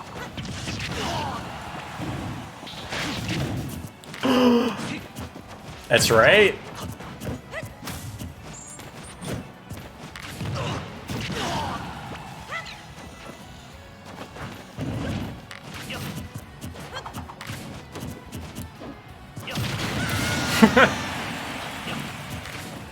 That was an intentional fake, Kappa. Knew that grab was gonna whiff the whole time. Ooh, suddenly, even game.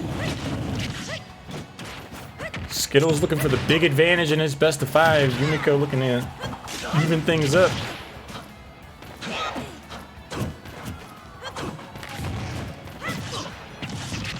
Sirens may be coming for Yumeko at this point. Look at this damage being put onto her. I mean...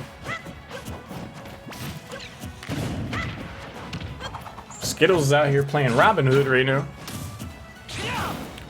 Being touched, not quite. Tried to go for the little Mac, I respect it.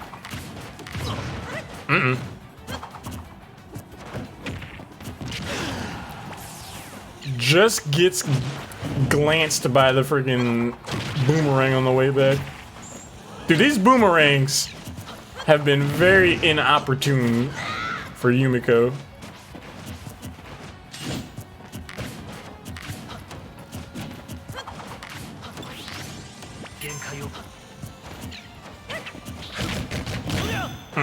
It out. Oh, forward tilt beats out the down air. That's very heavy, so unless Oh! oh! You were saying? It's at the ledge. Forward throw might be just short on killing, but now it'll be enough. Very much last hit scenario for Yumiko. Skittles runs up brazenly enough. Gets a forward air. Just gonna go ahead and thumb the old nose. Good off. Make sure you're properly washing your hands before touching your face to prevent the spread of COVID-19, young Link.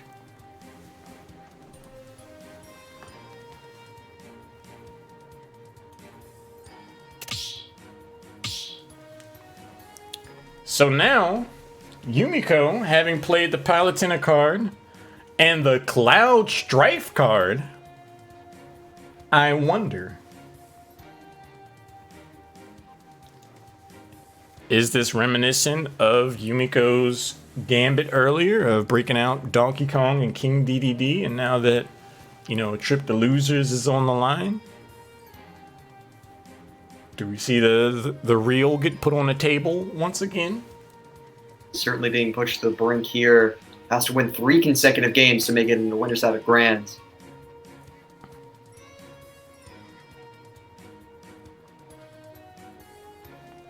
Seems to be some debate about it. I think it's time to break out Bayonetta. Not necessarily that Palutena or Cloud did particularly poorly. It's just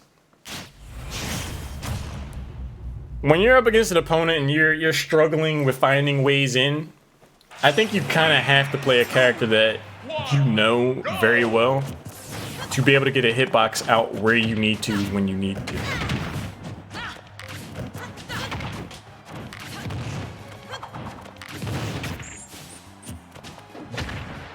You thought Skittles was playing keep away before. Look at his game now.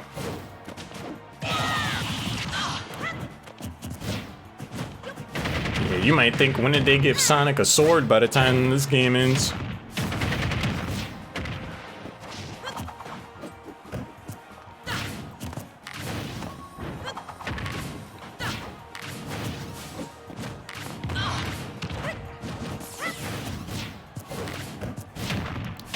This can be the tough thing about fighting Young Link, is just it actually picks up the stock.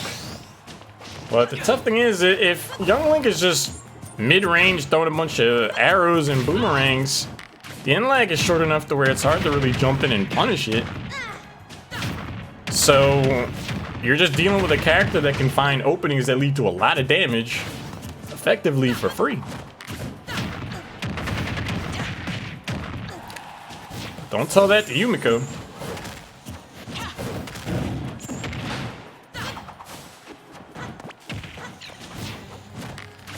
Oh. Gotcha. Almost got that back air out in time. Just have the bomb. Should be safe. It's a play there by Skittles. Went for the down air, and I think the up air might have hit. Time deciding to switch it up. Skittles was prepared.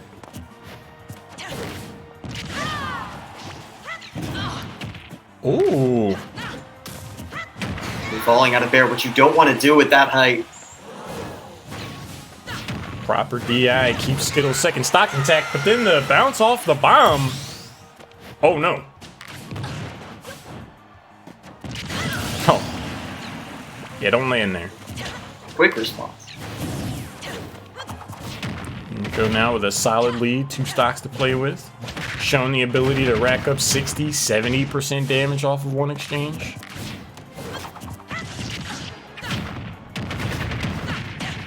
Might be time to start chucking the kitchen sink, Skittles. She's heating up.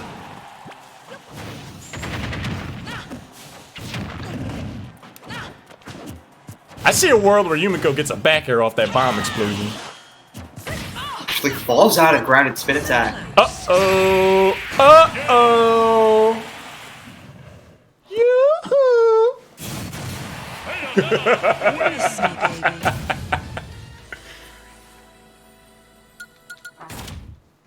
The moment that Witch Time came out, I knew. Brock, did you know? I knew. And I think our viewers at home knew. That was it for old Skittles. The last 15 seconds of that match, I feel like everything that could have gone wrong for Skittles did go wrong. Yumeko fell out of grounded spin attack, whiffed a couple aerials, landed beside platforms that he sort of wanted to land differently towards, and especially towards the end, that back air with a multi-hit active enough to where Yumeko got the Witch Time just on the edge and just within range of up smash on the platform. Looks like we are going to be going to a different stage. Curious to see where we will be going. I think Smashville would be quite the double-edged sword. Like, I could see it working out really well for Yumiko. I could see it really not. Sometimes you want space to be able to maneuver around the zoning, but here we are. Yumiko's like, what was that? What was that up special?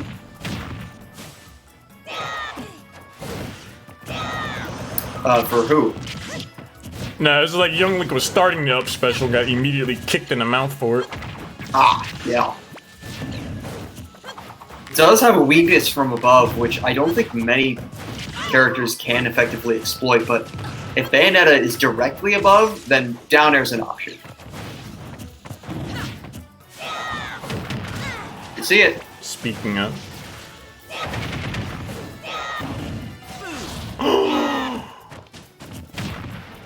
Almost gave him one hell of a right hook.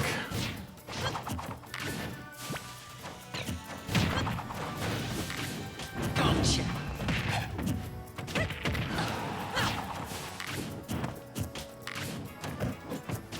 Gotta wonder if seeing these witch time opportunities come out, especially like the ones that took the last game, will that inspire a change in strategy? Up till back air almost picks up the stock. Yeah, still with the burden of that bomb to hold on to, and that shield was dwindling so much. Yumeko took advantage so easily. Right now, you're seeing a Bayonetta main playing their game. Like, Yumiko is drifting in and out at her leisure, getting combos, ending them on her terms, resetting neutral, being spaced exactly where she wants to be in relation to her opponent. This is the Yumiko show right now. And as I say that,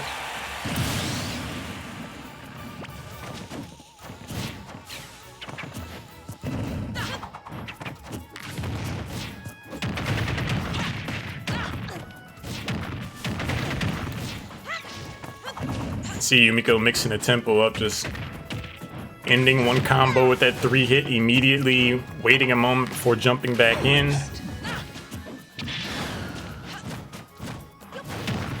Found nothing gained.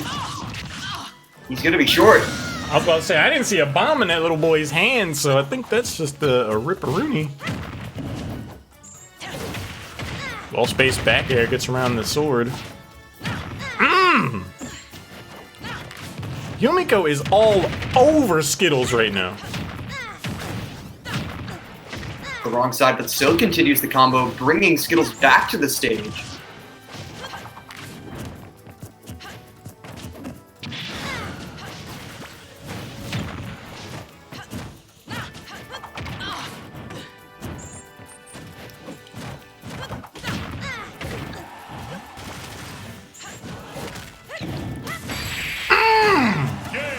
Yumiko was out here like, I prefer Mike and Ike's. Putting the fear into this young Link's eyes. All of a sudden, we're brought to a game 5, and the Palu and Cloud may not have been the answer, but the Bayo's working out.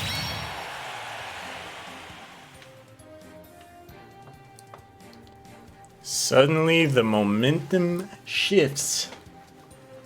Perhaps suddenly isn't the word, because all last game, Yumiko seemed to have the run of things, and then in that game, woo! But here we are. Yumiko's Bayonetta proving to be quite the handful for the kitchen sink young Link. 2, 1, go!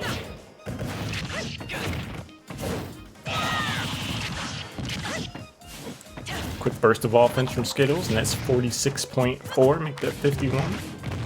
And hit. Here we go.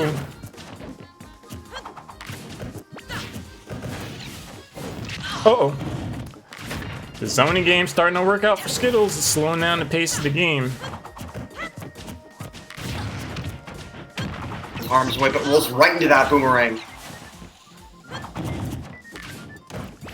This is where a young Link can really thrive, where it's just like, oh, you made 3 wrong guesses, so now you ate 60+%. And you're like, man, I really wish found his groove now. Wow.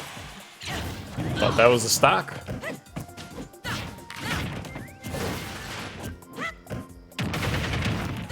That's gonna be a window. Yumiko's more than glad to take that. Uh-oh. Down there, shielded up. Here's the grab. Up throw to the moon.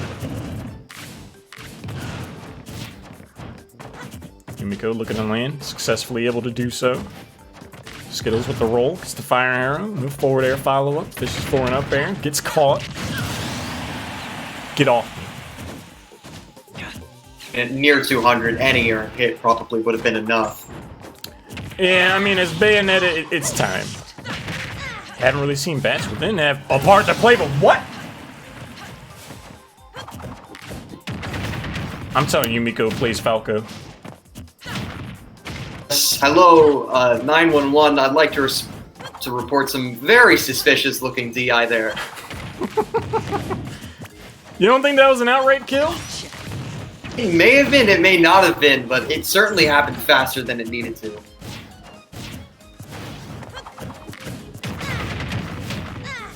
Skittles once again caught up.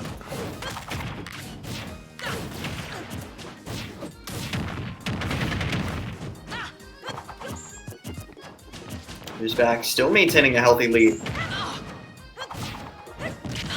Yumiko's starting to come alive again in game number 5, but do not count Skittles out just yet. Up tilt.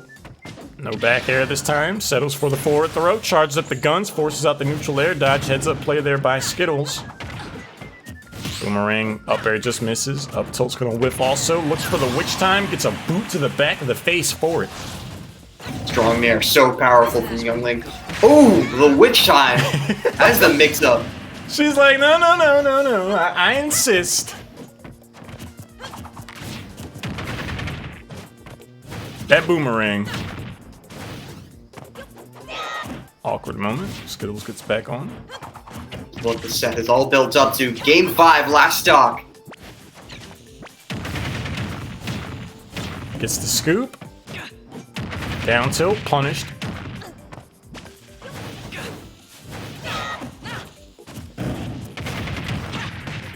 Skittles just off on the timing. It looks like he tries to use the invuln frames of the roll to shield himself from the bomb explosion.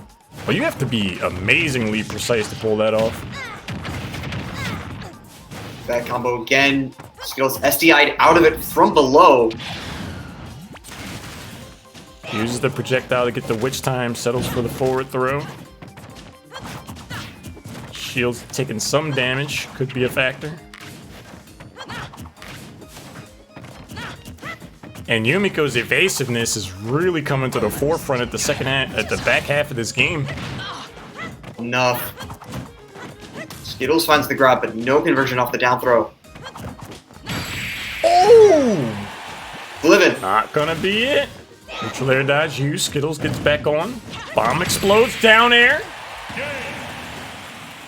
Wish me luck. In grand finals, says Yumiko. Fallen victim to the splits. Skittles getting reverse 3-0'd by the Bayonetta main. Amazingly impressive stuff. Very cool. Especially that last 30 seconds felt like a thesis statement on how to deal with Young Link.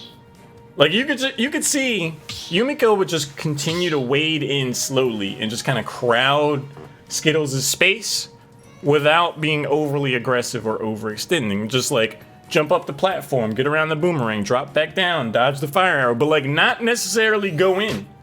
And just kind of agitate the position. And then once Young Link moved and tried to get around, that's when Yumiko would strike. It was really cool to see. We'll take a trip down to the loser side of the bracket. We see Louis Munder entering his opponent, SCB. We haven't seen on stream yet today. Ooh, okay. So here's where we're at in the bracket now. Loser semifinal. That's what's coming up here. It'll be Louis Money, as you said, Bronk, taking on SZB. Winner of that faces Skittles in losers finals, who might be wanting that run back against Yumiko, who is poised at the very least for a second place finish and a sizable portion of that $500 prize pool. You yourself like to come away with that in future events. Come out on Thursdays. Got 2 tournaments, both with a $500 prize pool. Get involved. There's the semifinals. The Doctor is back. And Spyleth. This is the first time I've certainly seen this matchup. One of the more uncommon characters in the game versus one of the newer characters. Like the newest character. Indeed. You know, I've messed around with Byleth lately. I've considered trying to pick the character up, but I had a hard time chasing after characters I don't feel I should have a hard time chasing after. She is, like, oddly slow. I just think it takes... I don't know, you have to play the game a certain way to excel with Byleth, and SCB looks to be capable of that, but that was an early stock they lost. And you miss a stage spike tech, you're gonna die no matter what character you are. Down tilt, miss the up air. Could be information down the road. Louis Money will go for that air dodge. Bop! Just a clean slap to the face. Just... They're retreating pair. He's back from quite a distance. Uh-oh. Ooh. Roll on, spot dodge. Throws out the pill. Both players respecting the neutral threat. Great back air connects for Louis Money. Attempts to go for the up B as the mix-up. Yeah, it's cool to see Louis Money like run out to catch that back air. Pill works out, forward air, only the weak hitbox might be on a new stock otherwise. Cross up, but falls into that up smash. Very close to securing the kill. Oh, nice timing on the arrow. Actually gets it above the stage. Oh! Drop though.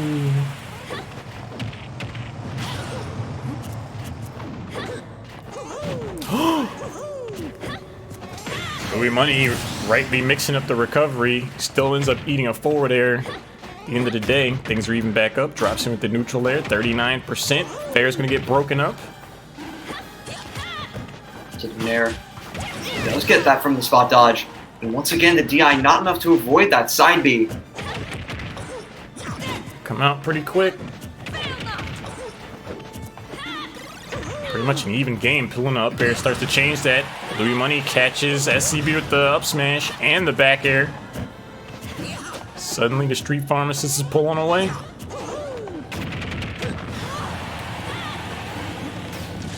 Oh, right in the ankle.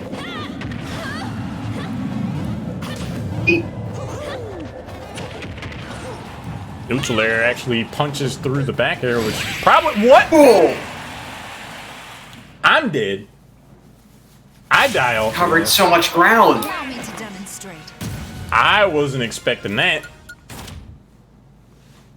I wasn't either. I think Louis Money was anticipating a forward air, given that SCB had taken the first 2 stocks with that exact move, and thought he had more space to work with than he actually did.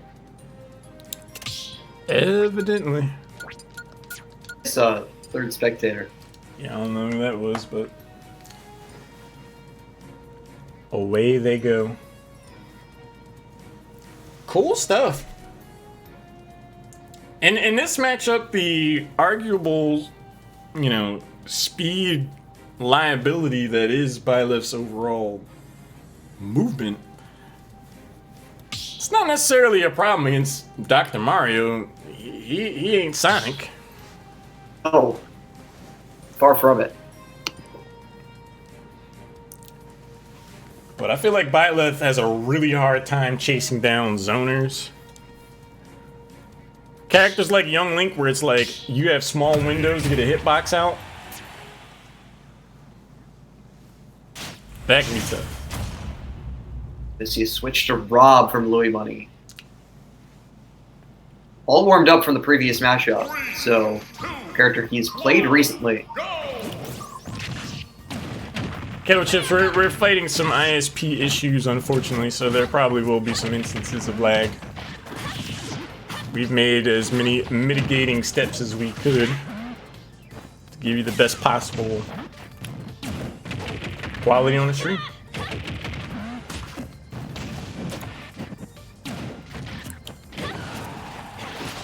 How often do you see Louis Money's rob?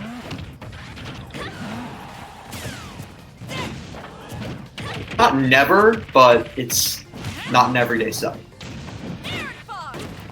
I figured we would see, if he was going to switch off, I thought maybe we would see. Oh my goodness! That drag down there to dash attack. Expect that. Oh, looking for the down air. We're getting spicy. Rotor though. Oh no! Louis Money having to part with his second stock in the process. But at what cost?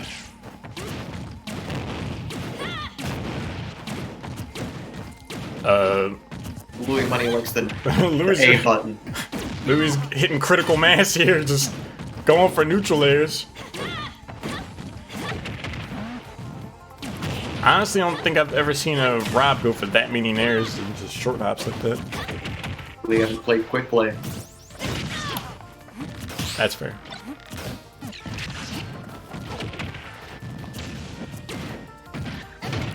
Oh, that down smash is coming around. Up tilt, up air, almost does it. Money pretty much at the end of his rope. Okay, SZB. Each battle a chance to grow. A new challenger appears. I don't believe I've had the pleasure of seeing SZB in action before. But they're out here doing things. Put in the work. Now, what surprises me about that game is, you know, if Louis Money comes out of game number 1 and he's thinking, okay, you know, Dr. Mario wasn't really able to get in and do the work that I was hoping to do. Let me change characters. I thought maybe we would see Mario. I thought maybe we would see Fox. Like someone that can just kind of overrun what Byleth tries to establish. But to go to another slow-paced kind of character was really enabling for Byleth. So I'm not surprised to see Fox here, finally. Thing is, though, taking a look at the bracket, I was curious who took SCB down to losers. It was Louis Money himself with Dr. Mario, so it clearly worked out once, and it seems like SCB has perhaps adapted in some form. The Inception salty run back. The run back within the run back. Bop! Alright, down there, Louis surviving. I just knew that was spiking.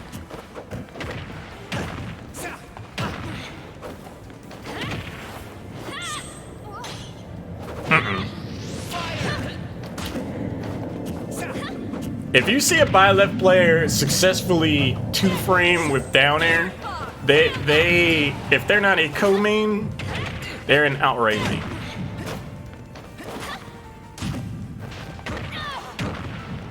Into the up tilt. Lands with the down air. Try to mix the timing up. It's gonna settle for that one though.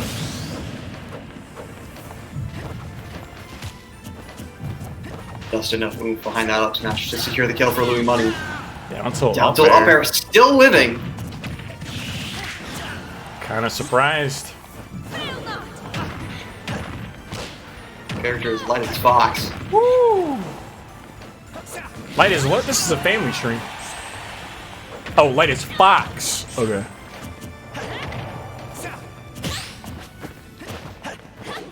I'm messing with you. Actually got the wrong hitbox of up smash there. I think SCB behind him.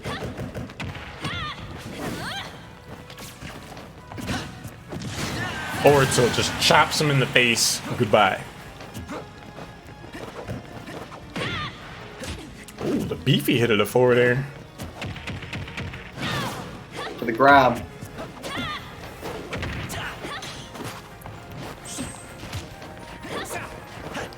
SCB trying to cause some problems here at the ledge. Louis Money battles their way back towards center. Forward tilt. Roll away, drop in neutral air. We're just running on the shield. SCB with ice in the veins. Oh.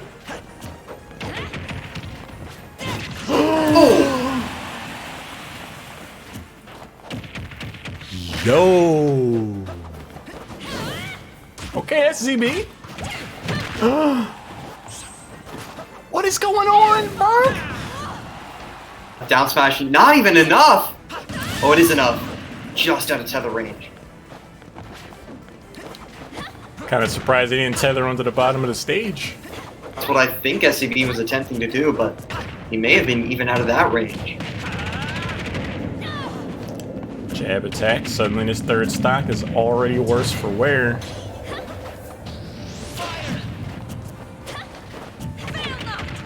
Catches him with the neutral air. Been quite the workhorse in these neutral exchanges. Dash attack misses. Louis Money's bailed out with the jab.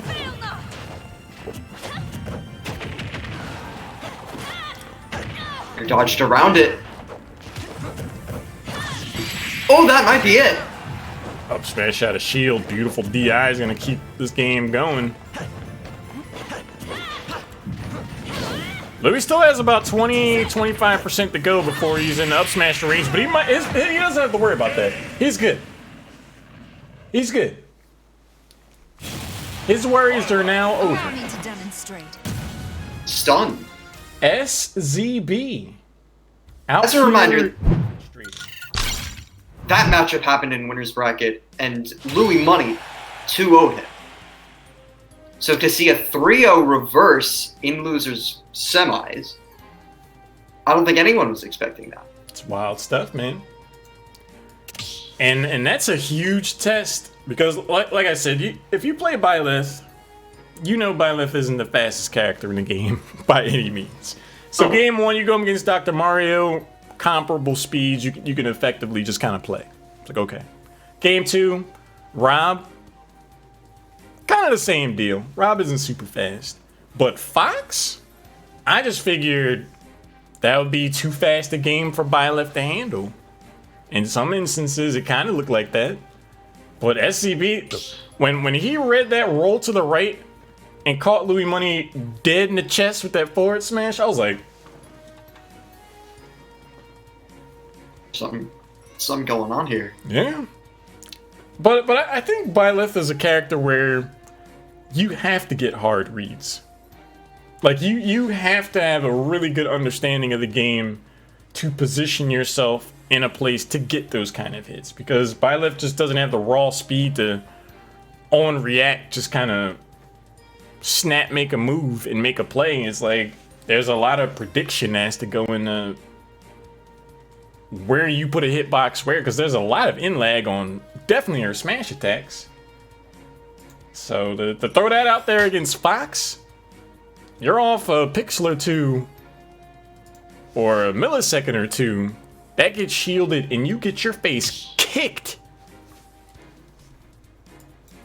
Good stuff by SZB.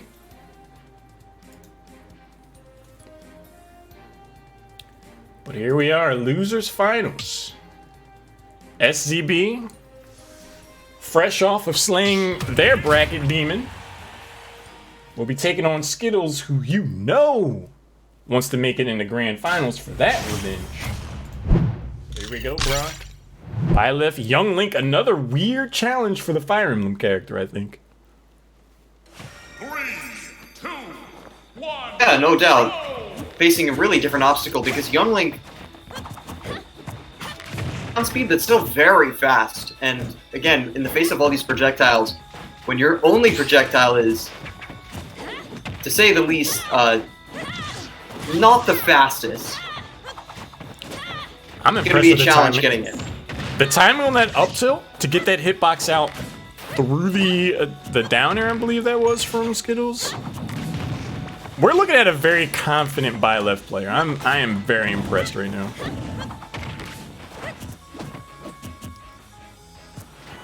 But I think you have to play this character this way to compete competitively. You have to have a sharp understanding of the game and every matchup. Woo! I'm surprised that didn't hit. There have been multiple occasions in this first stock where, you know, I think Skittles is perhaps a couple inches off from perhaps losing his stock. Was that a tech? I don't think Was. so. Yeah, man? You went out pretty far off of that. Either way, he's still here. Forward air Up tilt disappointed. almost. Oh. I don't think Byleth has any drag down combos. Air, but it's extremely difficult. And Huh. Hello?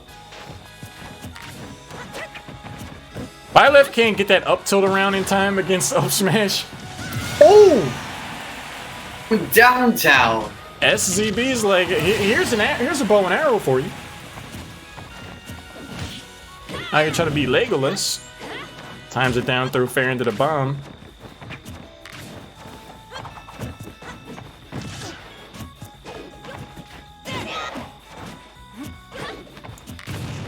Yo, SCB's making me believe in Byleth. Back air. Was had a bomb in hand. Probably could have gone for the death right there. Mmm.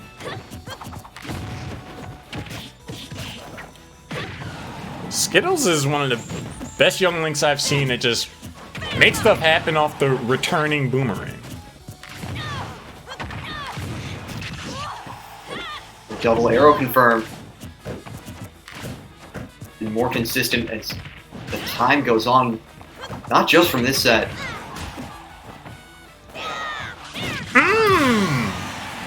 But before you grab that ledge, I just want to talk. Keyword right there. Woo!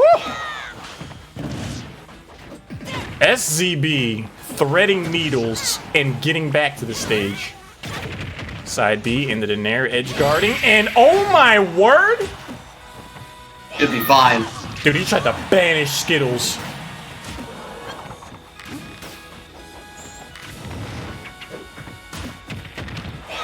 The Another tech! tech.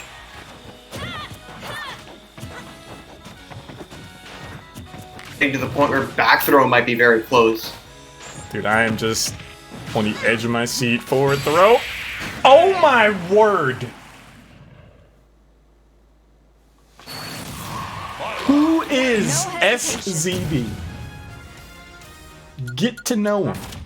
Are we being pranked here? Is this like Leo in disguise or something? They hand their account off.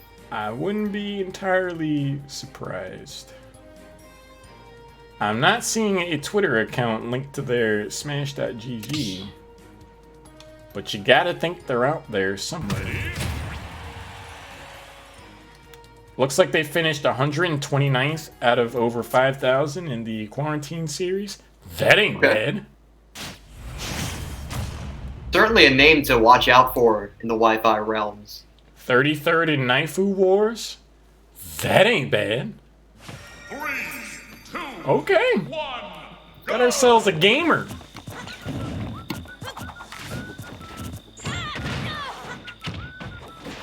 Was actually a bit late to react there off that down throw. Probably could have gotten a true up air. Up tilt, up smash. Tap the up B. As a reminder, Byleth's up special, not a command grab.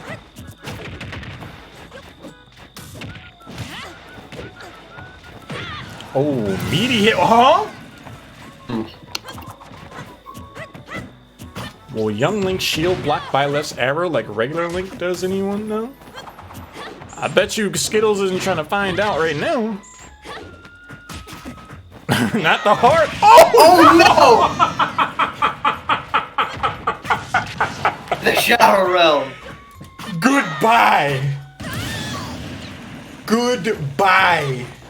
Skittles was at 25, and then he was at 0. Banished.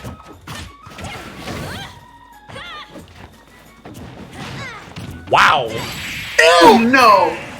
You cannot get up like that. Each battle chance to grow. SCB, the human highlight reel. What is happening? What is We seeing? SZB is actively popping off. I'm shocked. Who is this kid?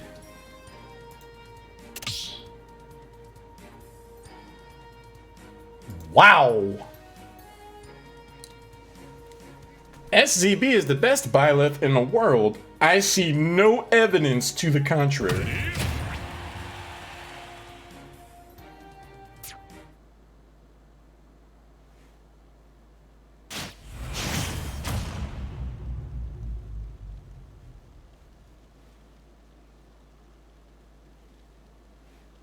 Wow. Ordinarily at some sort of segue into Game 3, I'm just so stunned that I can't even come up with anything. Hopefully, Skittles isn't feeling this way, but I am still reeling from what I saw in Game 2. Because this is a character that a lot of people just wrote off. Not Absolutely. Not super fast, just kind of like... I think Byleth is effectively a heavy Dark Pit. I stand by that. A lot of people saw that Nair and they're like, oh, this character, awful ground speed, you know, they hit hard, but when are you ever going to land those hits? SCB is landing them like it's nothing. Oh my goodness!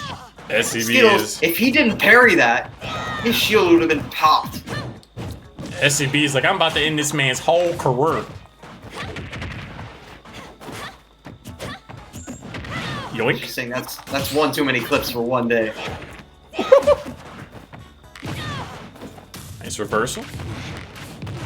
Uh-oh. Uh-oh. Hard to get out of that situation. Conversion from I the thought young this would be Link. a bad matchup for Byleth. The thing, I genuinely think it is. I just think SZB is just out here. Just with that tether recovery, so Skittles is just gonna plummet down. Provide him with the real estate. Neutral get him right into the up B though.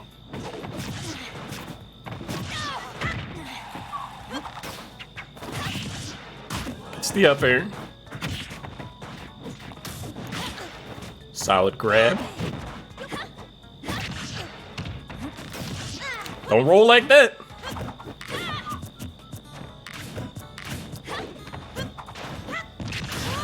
Skittles starting to get some momentum going.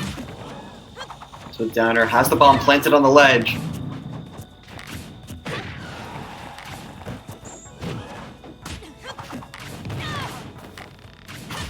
Woo! Boomerang not helping out that time. Bomb in hand. Pegs SCB right in the face, sets up the forward air. Down in the last stock, Skittles showing signs of life, gets caught with the neutral air. And the side B, don't touch my stage. Tournament stock for Skittles right here. Has to make something happen. Wow, Skittles came back fighting hard. Like, boomerang straight to the back of the face. Dodges. SCB patient enough and shield. SCB is out here Heisman Trophy posing with these spot dodges.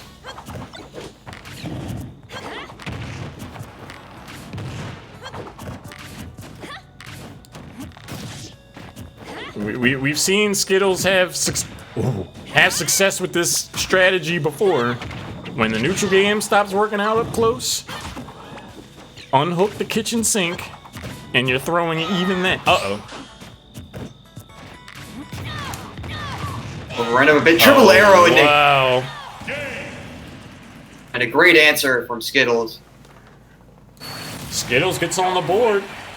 I honestly think what we saw there is SZB ran the numbers and was like, there's actually no way for me to punish this up special. I'm not confident forward tilt comes out in time. I'm not in jab range. Smash outranges it, but I think SCB ran too far forward to just attempt that and didn't have time to turn around. Man, I think SCB just looked at that moment and was like, I have nothing I can punish that with. So I just have to let Young Link do that for free. And in that is where I think Byleth struggles and where Young Link excels. It's just like, Young Link in this matchup is going to be able to get to press a lot more buttons. And I mean, in theory, you have, forward smash, air bar, outranges it. Forward, you could probably get away with it. But your spacing has to be inch perfect. SCB just wasn't at that point yet.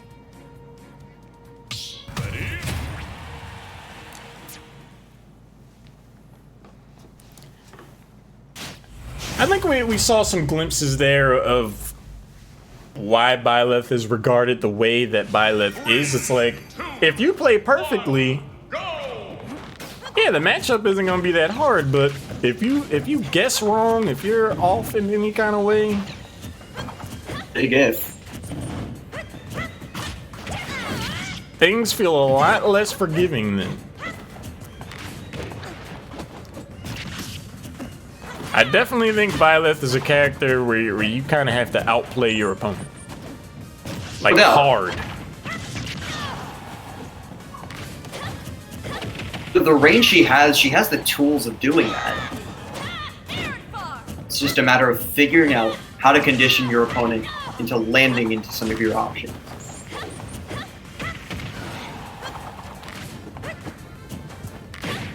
Oh, forward air hits.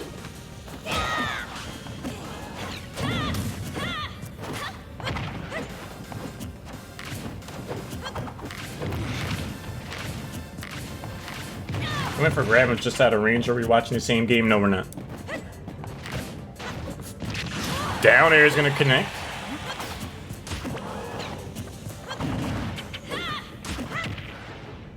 Skittles is like, I can do some edge guarding with neutral airs too.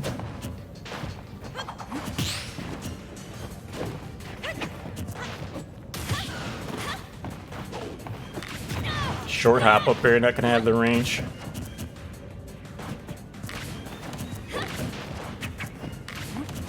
Shield once again. Oh, keep your down air. Caught the jump. Keep your down air. Stay away.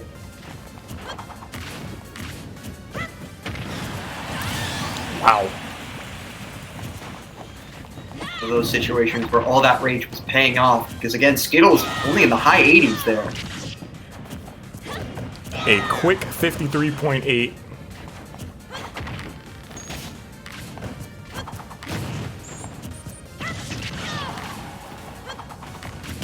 Hopping up and down, parries the arrow, but wasn't going forward fast enough. Neutral air finally gets some damage on this second stock. Neutral get up, gets punished. Skittles gets around the up special, dangles on the ledge for a while.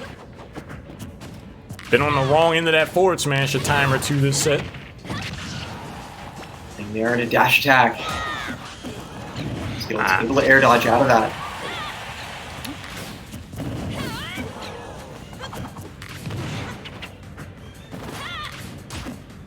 Whew. The old yoink and yeet. Phase. All of a sudden, SCB down to his final stock. The turning boomerang didn't put it within that spin attack range. Suddenly it's looking like Skittles is making all the necessary adjustments. Doesn't adjust to that down smash super well. Suddenly we're down to last stocks.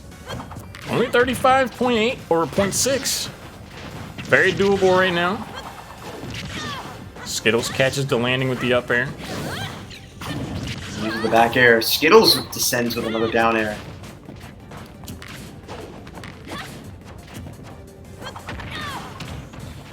A lot of in lag on some of these neutral options for Byleth. Gotta be choosy. Dodged around the arrow. That could have been so risky had Skittles gone for another up smash, but he does right there.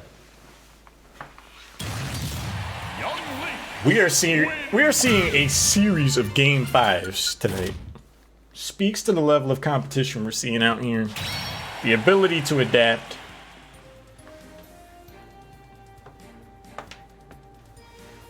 On the distance.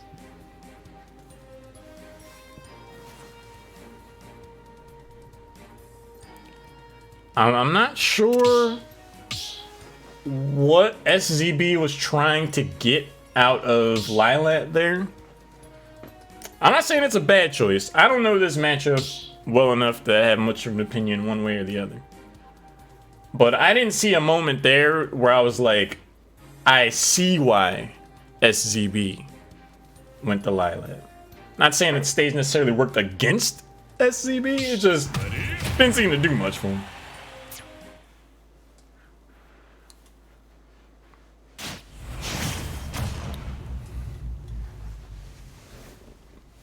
See where they go for the 5th and final game of Losers Finals, and it's, I think, a nice, neutral, even keel stage like Pokemon Stadium is just what the doctor ordered. A lot more ground to work with. Going for the down air off the down throw. Dodged right into that one, fell out before the finally connected. I feel like this stock... Oh my goodness, Skittles! Wow. You can't do him like that. Yeah, I feel like that stock is why you don't see a lot of Byleths out there. The game can be played much faster than that character seems to be designed for. SCB obviously showing that they can make it work. Look at how consistently he's converting into fair one, just at mid%. Ever since where you probably need a longer string to get a kill, like the one we saw there. Yeah, when you're seeing what Skittles is converting things into, it looks very oppressive. Skittles no longer falling for these arrows off stage. We see SCB finally attempts to punish grounded spin attack with F smash, but wrong DI on that one. The milk's coming back out. Uh-oh. The wheels are falling off. Up smash out of shield will pick up this stock. Now, keep in mind, SCB has made some hard reads on forward smashes, taking stocks early. Oh. Not count SCB out just yet. Up B, shielded in time.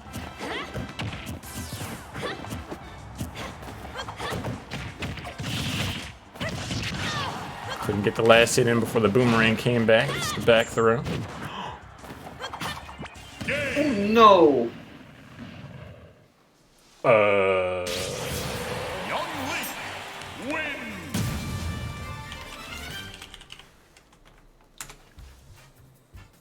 I want to see it end like that. I got the sound effect for that.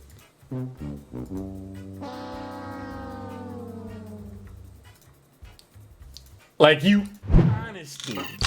I'm assuming the stream heard something because I didn't. It was the Price is Right losing horn. Ah, yeah. You honestly hate to see that. Those last two games in particular,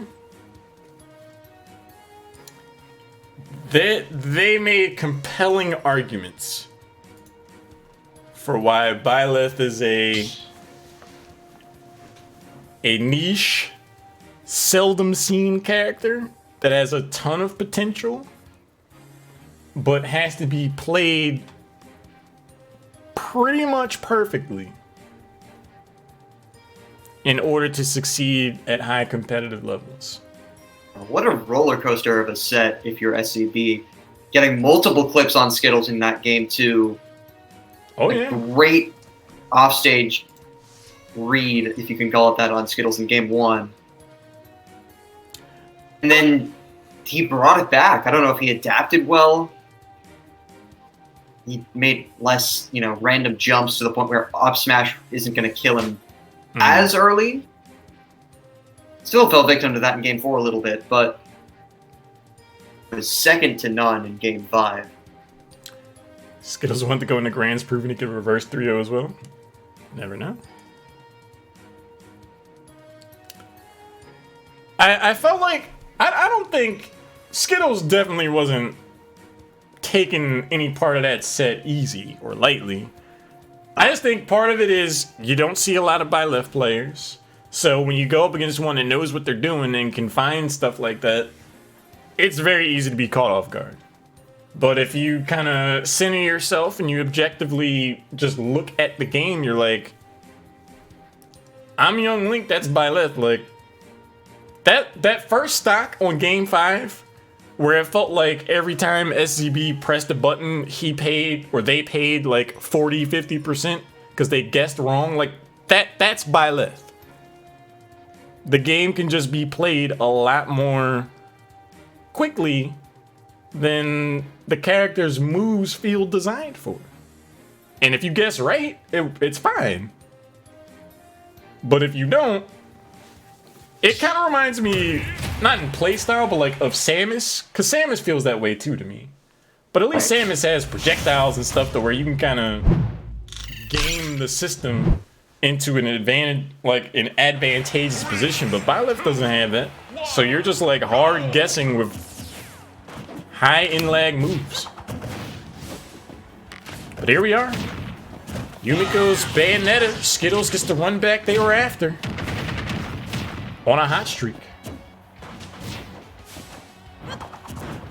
Echo just leaving off right. Picking up right where she left off, rather. Already in with the Witch Twist. Times of the projectiles. Skittles definitely gonna have to play the game at a different pace. Yumiko's Bayonetta is gonna be able to get hitboxes out a bit more often than Byleth. Looks to be adapting well.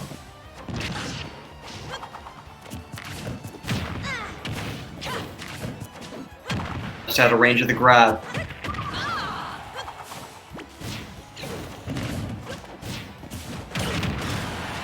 Gets the down air, gets the spike, gets the advantage, goes off deep, comes away with the stock.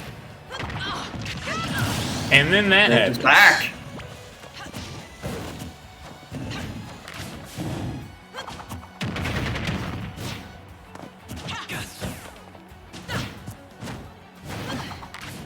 Every piece of that shield Skittles is gonna be needing.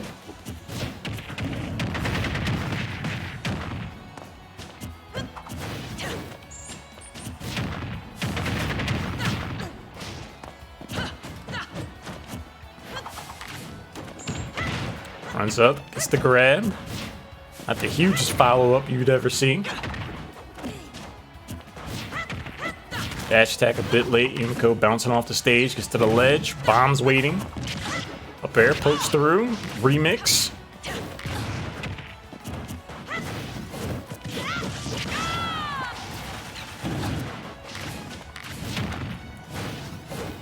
DI in the up smash, but Yumeko's still just enough time to live. Down air is gonna do it. Weren't they at like 84? That felt Could've real early.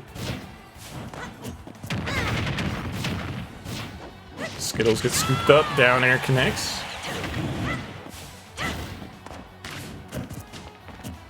Powerful landing hitbox right in for the grab as Skittles overextends early. Yumiko wisely getting away from that down air on 2 separate occasions.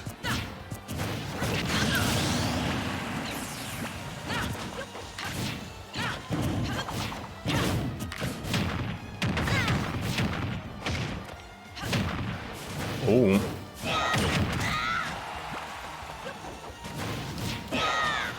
Wow, Yumiko. Oh, the bomb. I thought Yumiko was able to spook Skittles enough and to just outright losing the game, but here we are. That's within as an escape option. Is that all you got?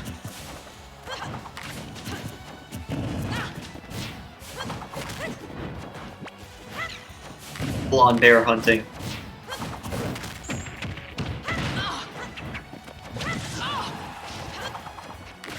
that all you've got?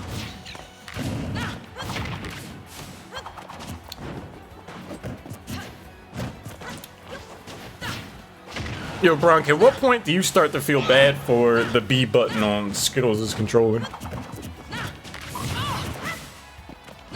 It's probably built up some durability over the years. Oh, yup. Oh, no!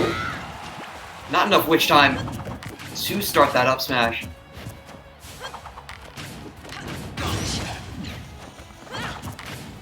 Almost. Successful in dropping through the platform. Skittles gonna air dodge through the bullets. Uh-oh. Is that all you've got? Oh, once again, just not providing Yumeko with enough time to be able to go up and find the killing blow. Yeah, there have been some key instances here where, you know, Yumeko wishes she had... Yo. Young Link wins. Yo. Look before you leap.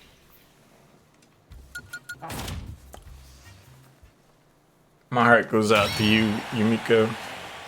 I have no idea how Skittles won that game. I'm seeing Young Link with a number 1 next to his name, and I'm still not sure how he came out the victor there. Well, Bronkopolis, Young Link is a character in Super Smash Bros. Ultimate for the Nintendo Switch, made by the good folks over there at Nintendo. I'm very aware I play this character. And It's available now in stores. And that's pretty much all that I think can be said about that. Like, we just watched Yumiko play a bullet hell for a good 10-15 seconds and reads an opening, tried to find several openings through counters, being tasked with actively predicting the erratic nature of what we were looking at, to no reward, to randomly being clipped by a move someone could have realistically thrown out blindfolded, and then lost the game. That's tough. 3, 2, 1, go!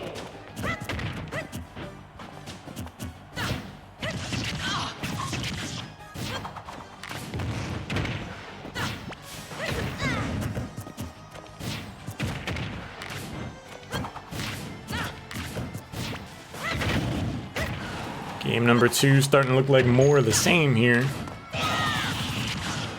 right into that spin attack again. What? I gotta think that was a DI thing. It was. Skittles is just like looking like the up air a beast right now. works either way, but Yumeko has been getting away with DIing incorrectly so many times just from the fact that she has bats within.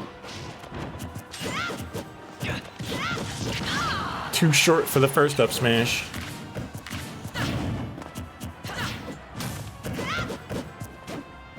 Like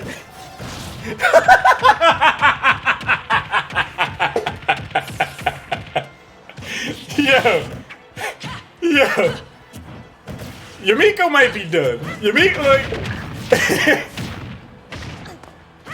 Series of events. I would seem upset. If I'm Yumiko. I Wow. hope she isn't mentally checked out because you're going to need every ounce concentration against a character like Young Link. I mean, she just stood there and slapbox and just let herself get pummeled. Solve for X. Here we are. I feel her pain. Side B, punish with the up tilt. Some teabagging. Yeah, we might be fast looking at an evolution of the series.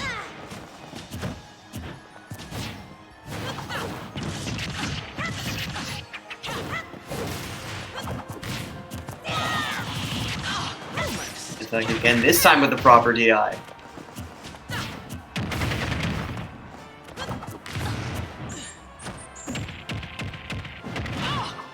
Back throw. Yumiko gets back on stage.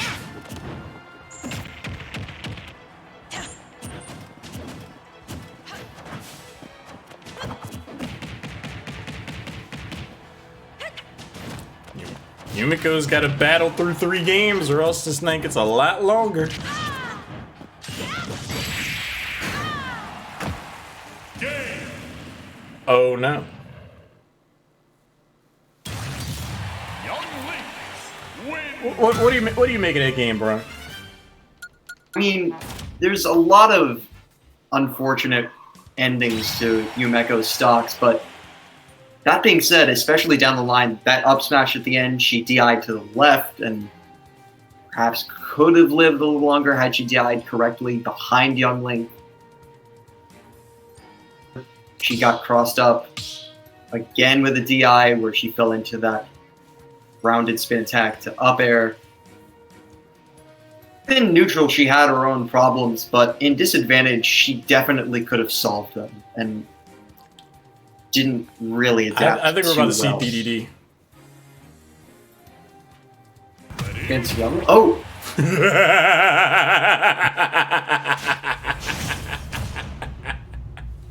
All right, that's cheaty. I'll give it that. 3, 2, 1,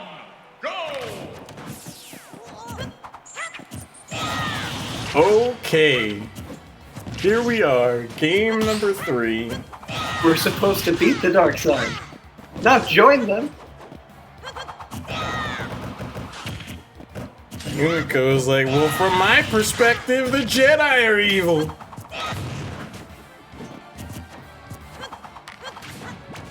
This is one of the stranger Dittos out there, because in neutral, it's every bit of the projectile war that you would expect, but in disadvantage, and particularly when one of them is in shield, there's a lot of shenanigans, and you need to be on point with memorizing whose projectiles and whose returning boomerang is and belongs to who.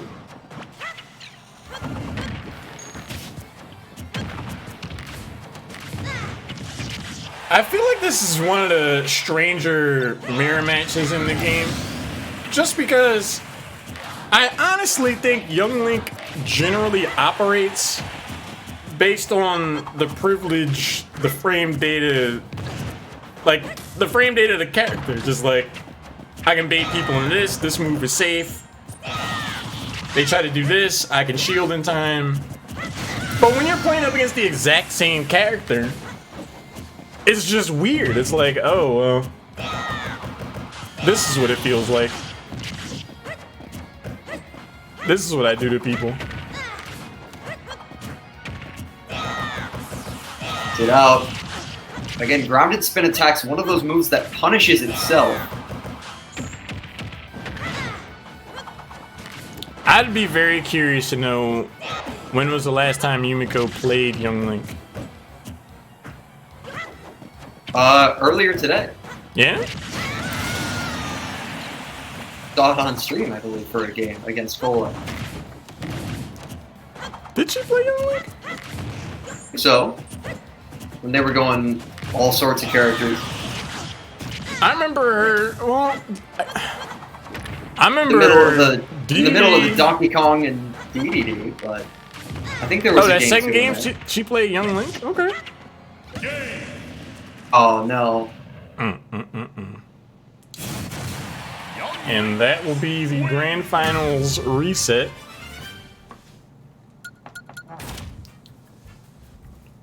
I understand, Yumiko. Moving on into true finals now.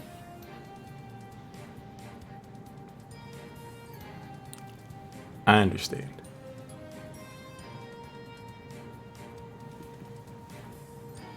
I think we all understand.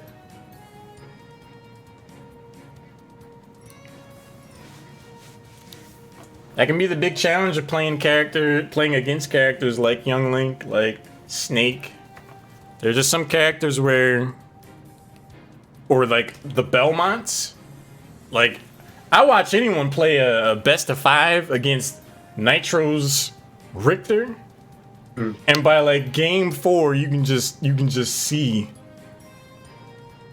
how it just wears you down. Because it just feels like you gotta think and work a lot harder to overcome what your opponent's doing.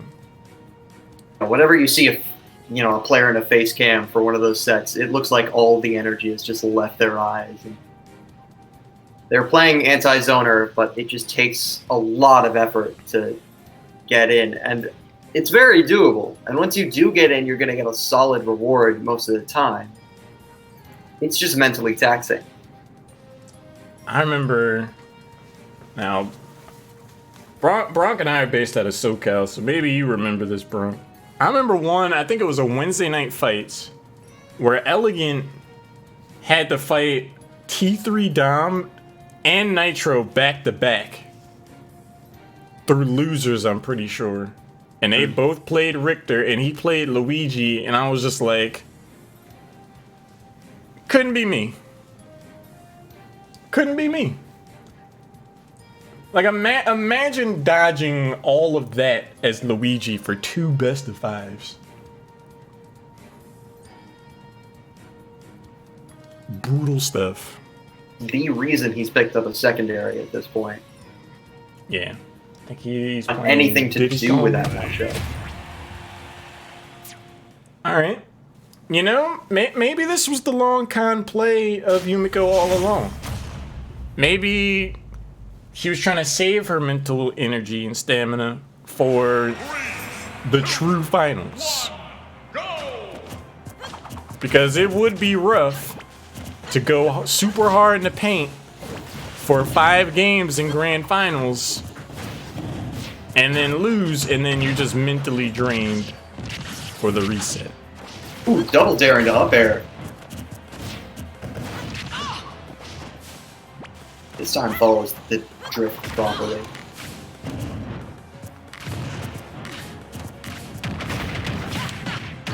Skittles gets a little too cheeky there, jumping forward for the arrow. Comes away with a small chiding. We haven't seen Skittles on stream thus far be successful with the Pogo Dare, but we saw it there, and with the amount of conversions it can lead to, good mix-up if you're fast-falling that move off.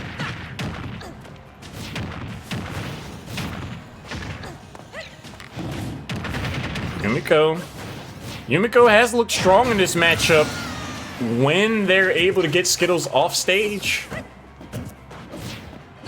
Could be the avenue towards success.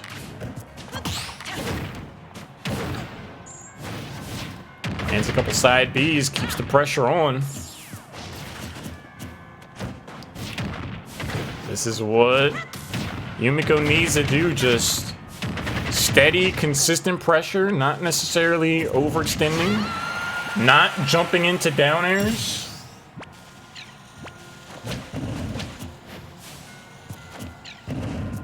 Would advise against that. So close. Nice try there, baited out the panic up smash. Just some space. Proper DI keeps the second stock alive. Boomerang gets around that. Zaire sets up some in lag. Attack. Dash attack almost enough.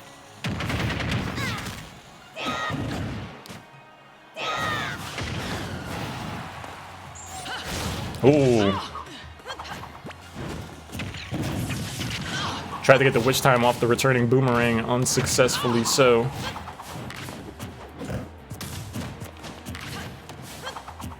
Drift harmlessly besides the platform after that down air connects with shield.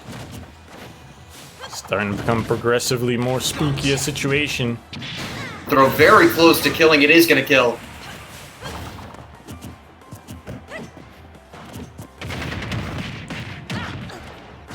It's close enough to the ledge. Yumiko tries to scoop him up off the side. Gets a gift wrap opening.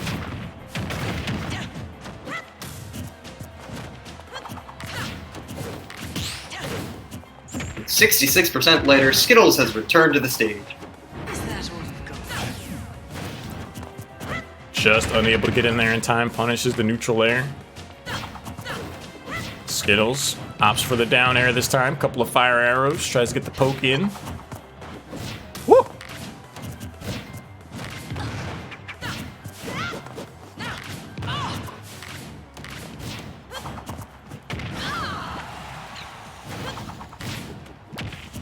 Man, Skittles, it's more than a wall at this point. Fortress. I would note that that jump off the up air at Gimmer Tech.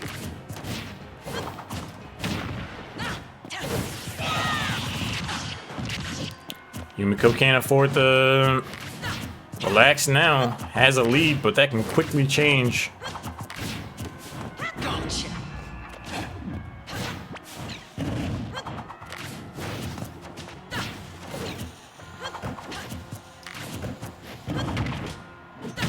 To no avail. Skittles missed the tech.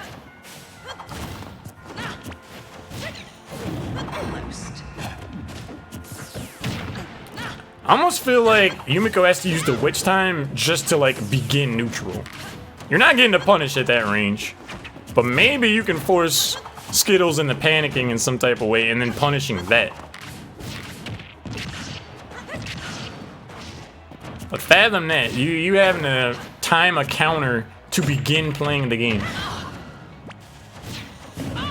Skittles still making his presence felt.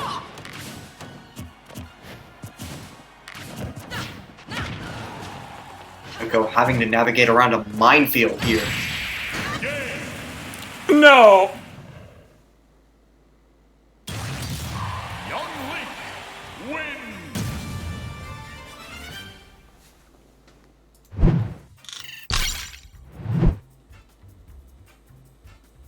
From the silence.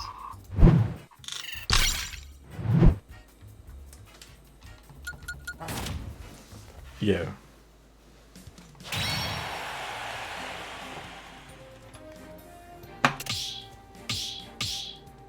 And I like, I don't even know what can be said, stated, or articulated. all the ways that could have ended. I saw the zoom in, I was like, alright, I guess Yumiko got the strong back air. Okay. That should be a win. But I was like, wait, that's a down air. 1, go!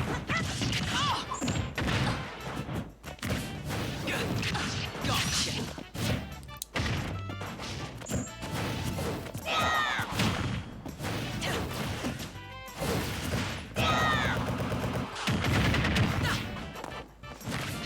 Yumiko back to the drawing board on game 2. It feels hopeless in this situation for Yumiko.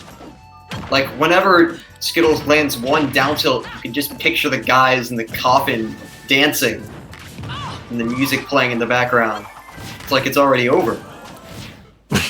Damn, I know exactly what you're talking about too. The remix on the up smash though, okay. Yeah, instances like this would really make me consider, at the very least, picking a different character. Just because, like, I would just be too annoyed. Like, I'm just gonna be straight up honest.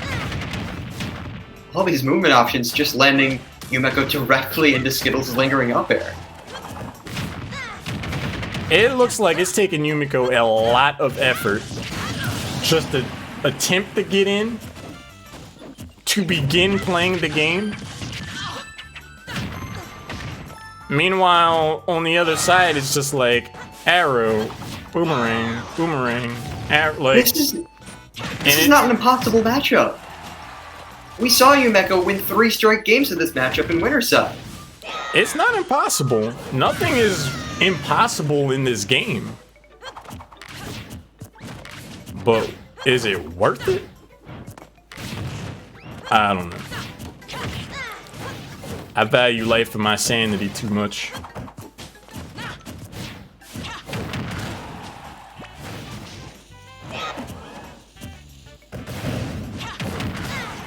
Time downer is going to poke through.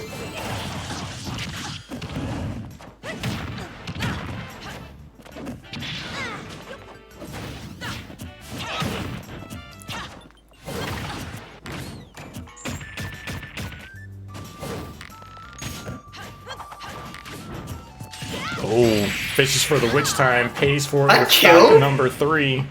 I mean, on the platform. That killed at 80%. Young Link. Bruh, they looked Shouldn't at be this surprised character and said they need more. We should buff them.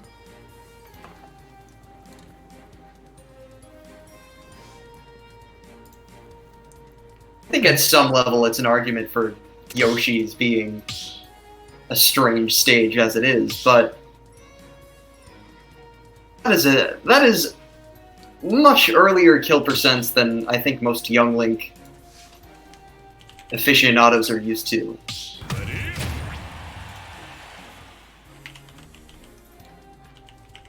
I want to send Yumiko like a Letter of apology? like a get well soon. Like My condolences. Like I can understand. 3, 1. You're not alone.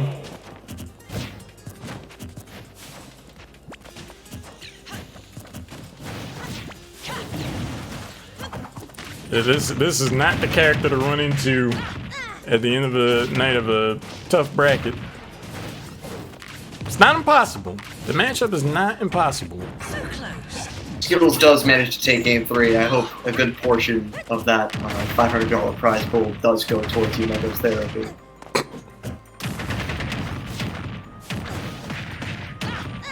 I can't imagine myself being on the receiving end of this. I just don't feel like this is the matchup you really grapple at 100% after 2 full brackets. I think at the start of the night when you're fresh, sure. But you can't look at this and tell me this isn't mentally taxing. Think of this from Yumeko's perspective. She has to be so mentally exhausted. Oh yeah. Just getting the kill for Skittles. Already looking like a much better game 3 than games 1 and 2. Very true. Loses stock number 1, having already racked up 107.9.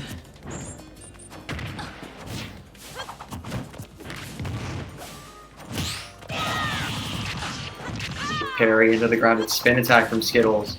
Continuing this onslaught. It feels like Yumiko slipped up twice and now the game's even.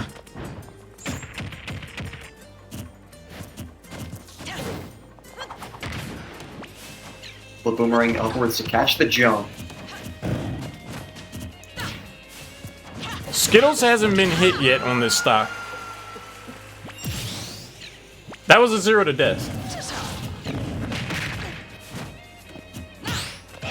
And that spawn invincibility well, but again, just not DIing correctly, putting herself right in the range of that up air. Even the F smash. Yo, imagine dying at 80 to an up smash, but that forward smash doesn't kill. So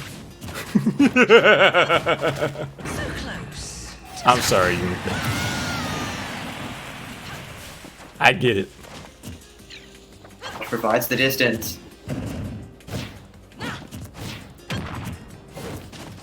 In a life or death situation like this, you're down to your final stock. Cannot be mentally effective. Literally do or die right now for Yumiko. Does get the witch time close enough to capitalize. Edge guarding has been a highlight point of this matchup for Yumiko. Still very doable. So close. Pull the bats within to get out of that second up air, but falls out of the witch twist.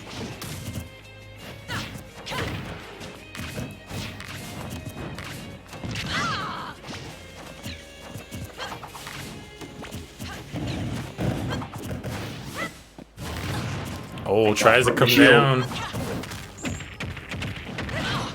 Down air, gonna get punished.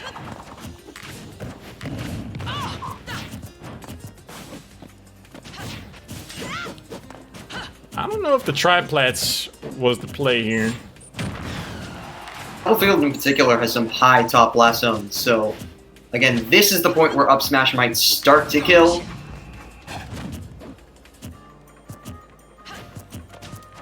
This matchup makes me feel like, oh, Okay, alright, cool.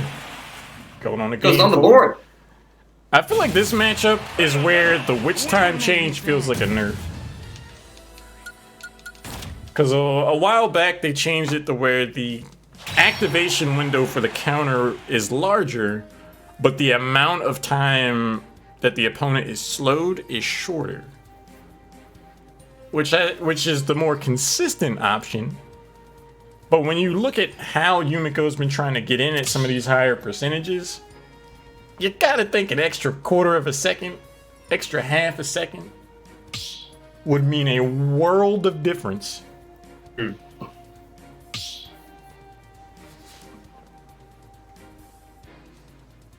But here we are, Yumiko showing, you know, through the tea bags and taunts. Still a competitor.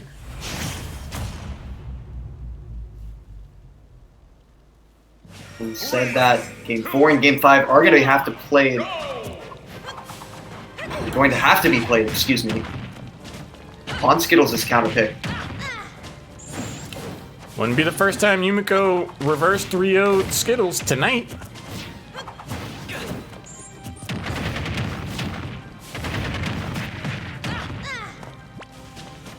Off to a good start here.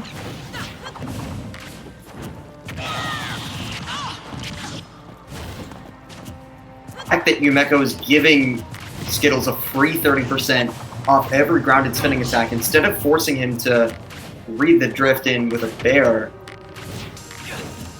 It's less of a 50-50 and more of a guarantee. Goes down deep, gets the catch. Not enough to secure the stock, but whatever percentage you can tax on. Almost. Oh, I think Skittles was ahead of that. Figured the witch time was coming, rolled in advance. Heads up play. Yumiko catches.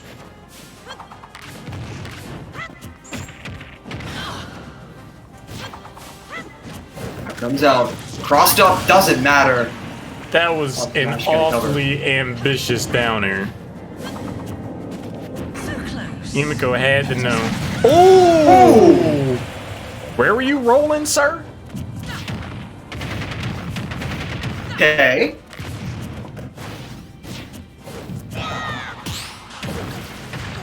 Look, Perry leading into that. Gets the opening. Doesn't take too much. Oh!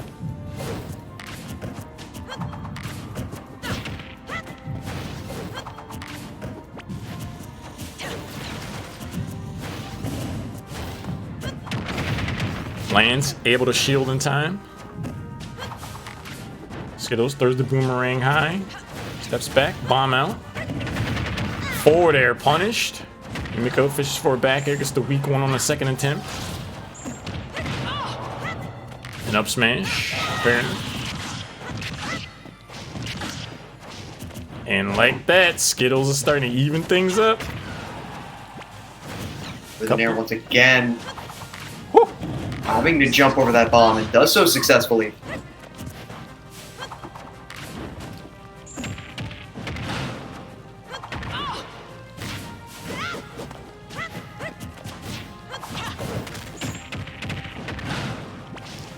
It's so rough, man. You bait out the up smash and you just know there's nothing you're doing about it.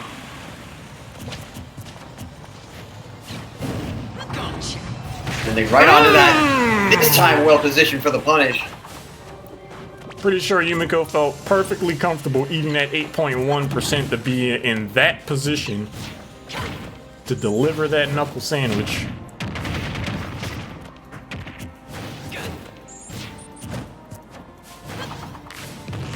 Uh-oh. Down air attempt, another brazen choice. Gonna get punished. Bats within come out. Side B, shielded up. Hero spin and up air, 70%. After a time, we've seen that grounded afterburner kick. Just another punish. That time DIs correctly. Yumiko keeps going for these down airs, and it is costing her precious percentage.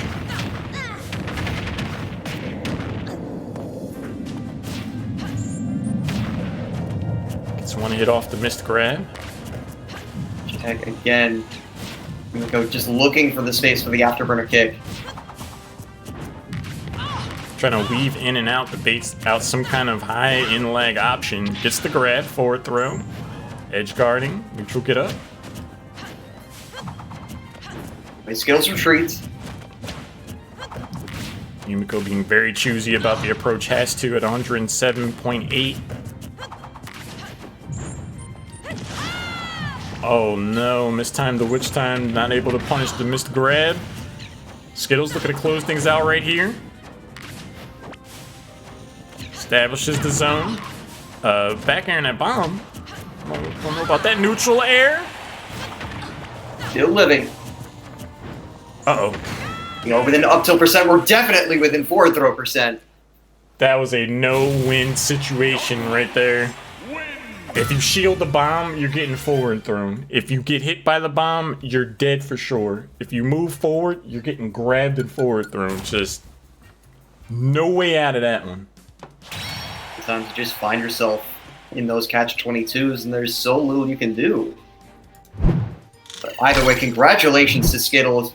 Really solid play. You do need to be pretty faultless as Young Link, because again, you drop your guard down once, and you're on the receiving end of any bread and butter your opponent wants to throw at you. So the fact that he was able to limit the damage so many times speaks to, you know, you're number one in your state for a reason if you're going to play like that. Incredible stuff from all of our players that we had a chance to see tonight. Skittles, rock solid performance on the eastern side.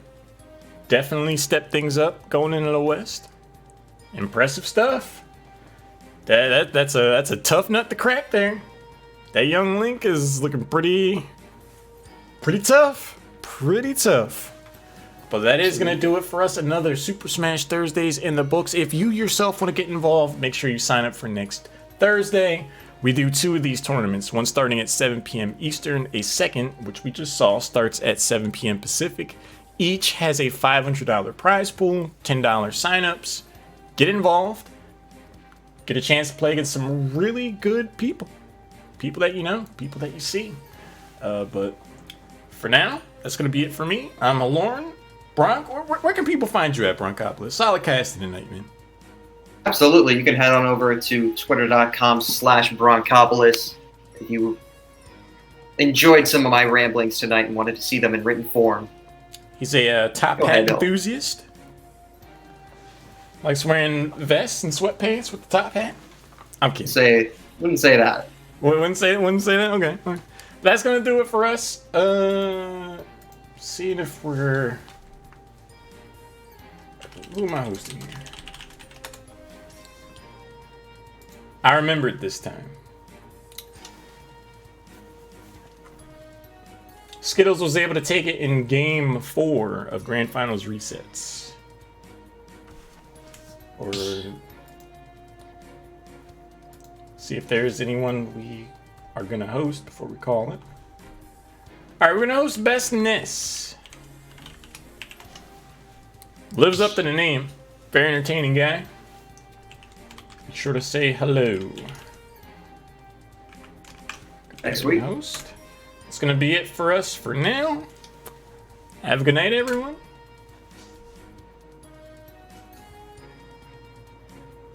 And we're going to raid in 5 seconds. So have a good night, everyone. Hope to see you next week. Take it easy. Everyone.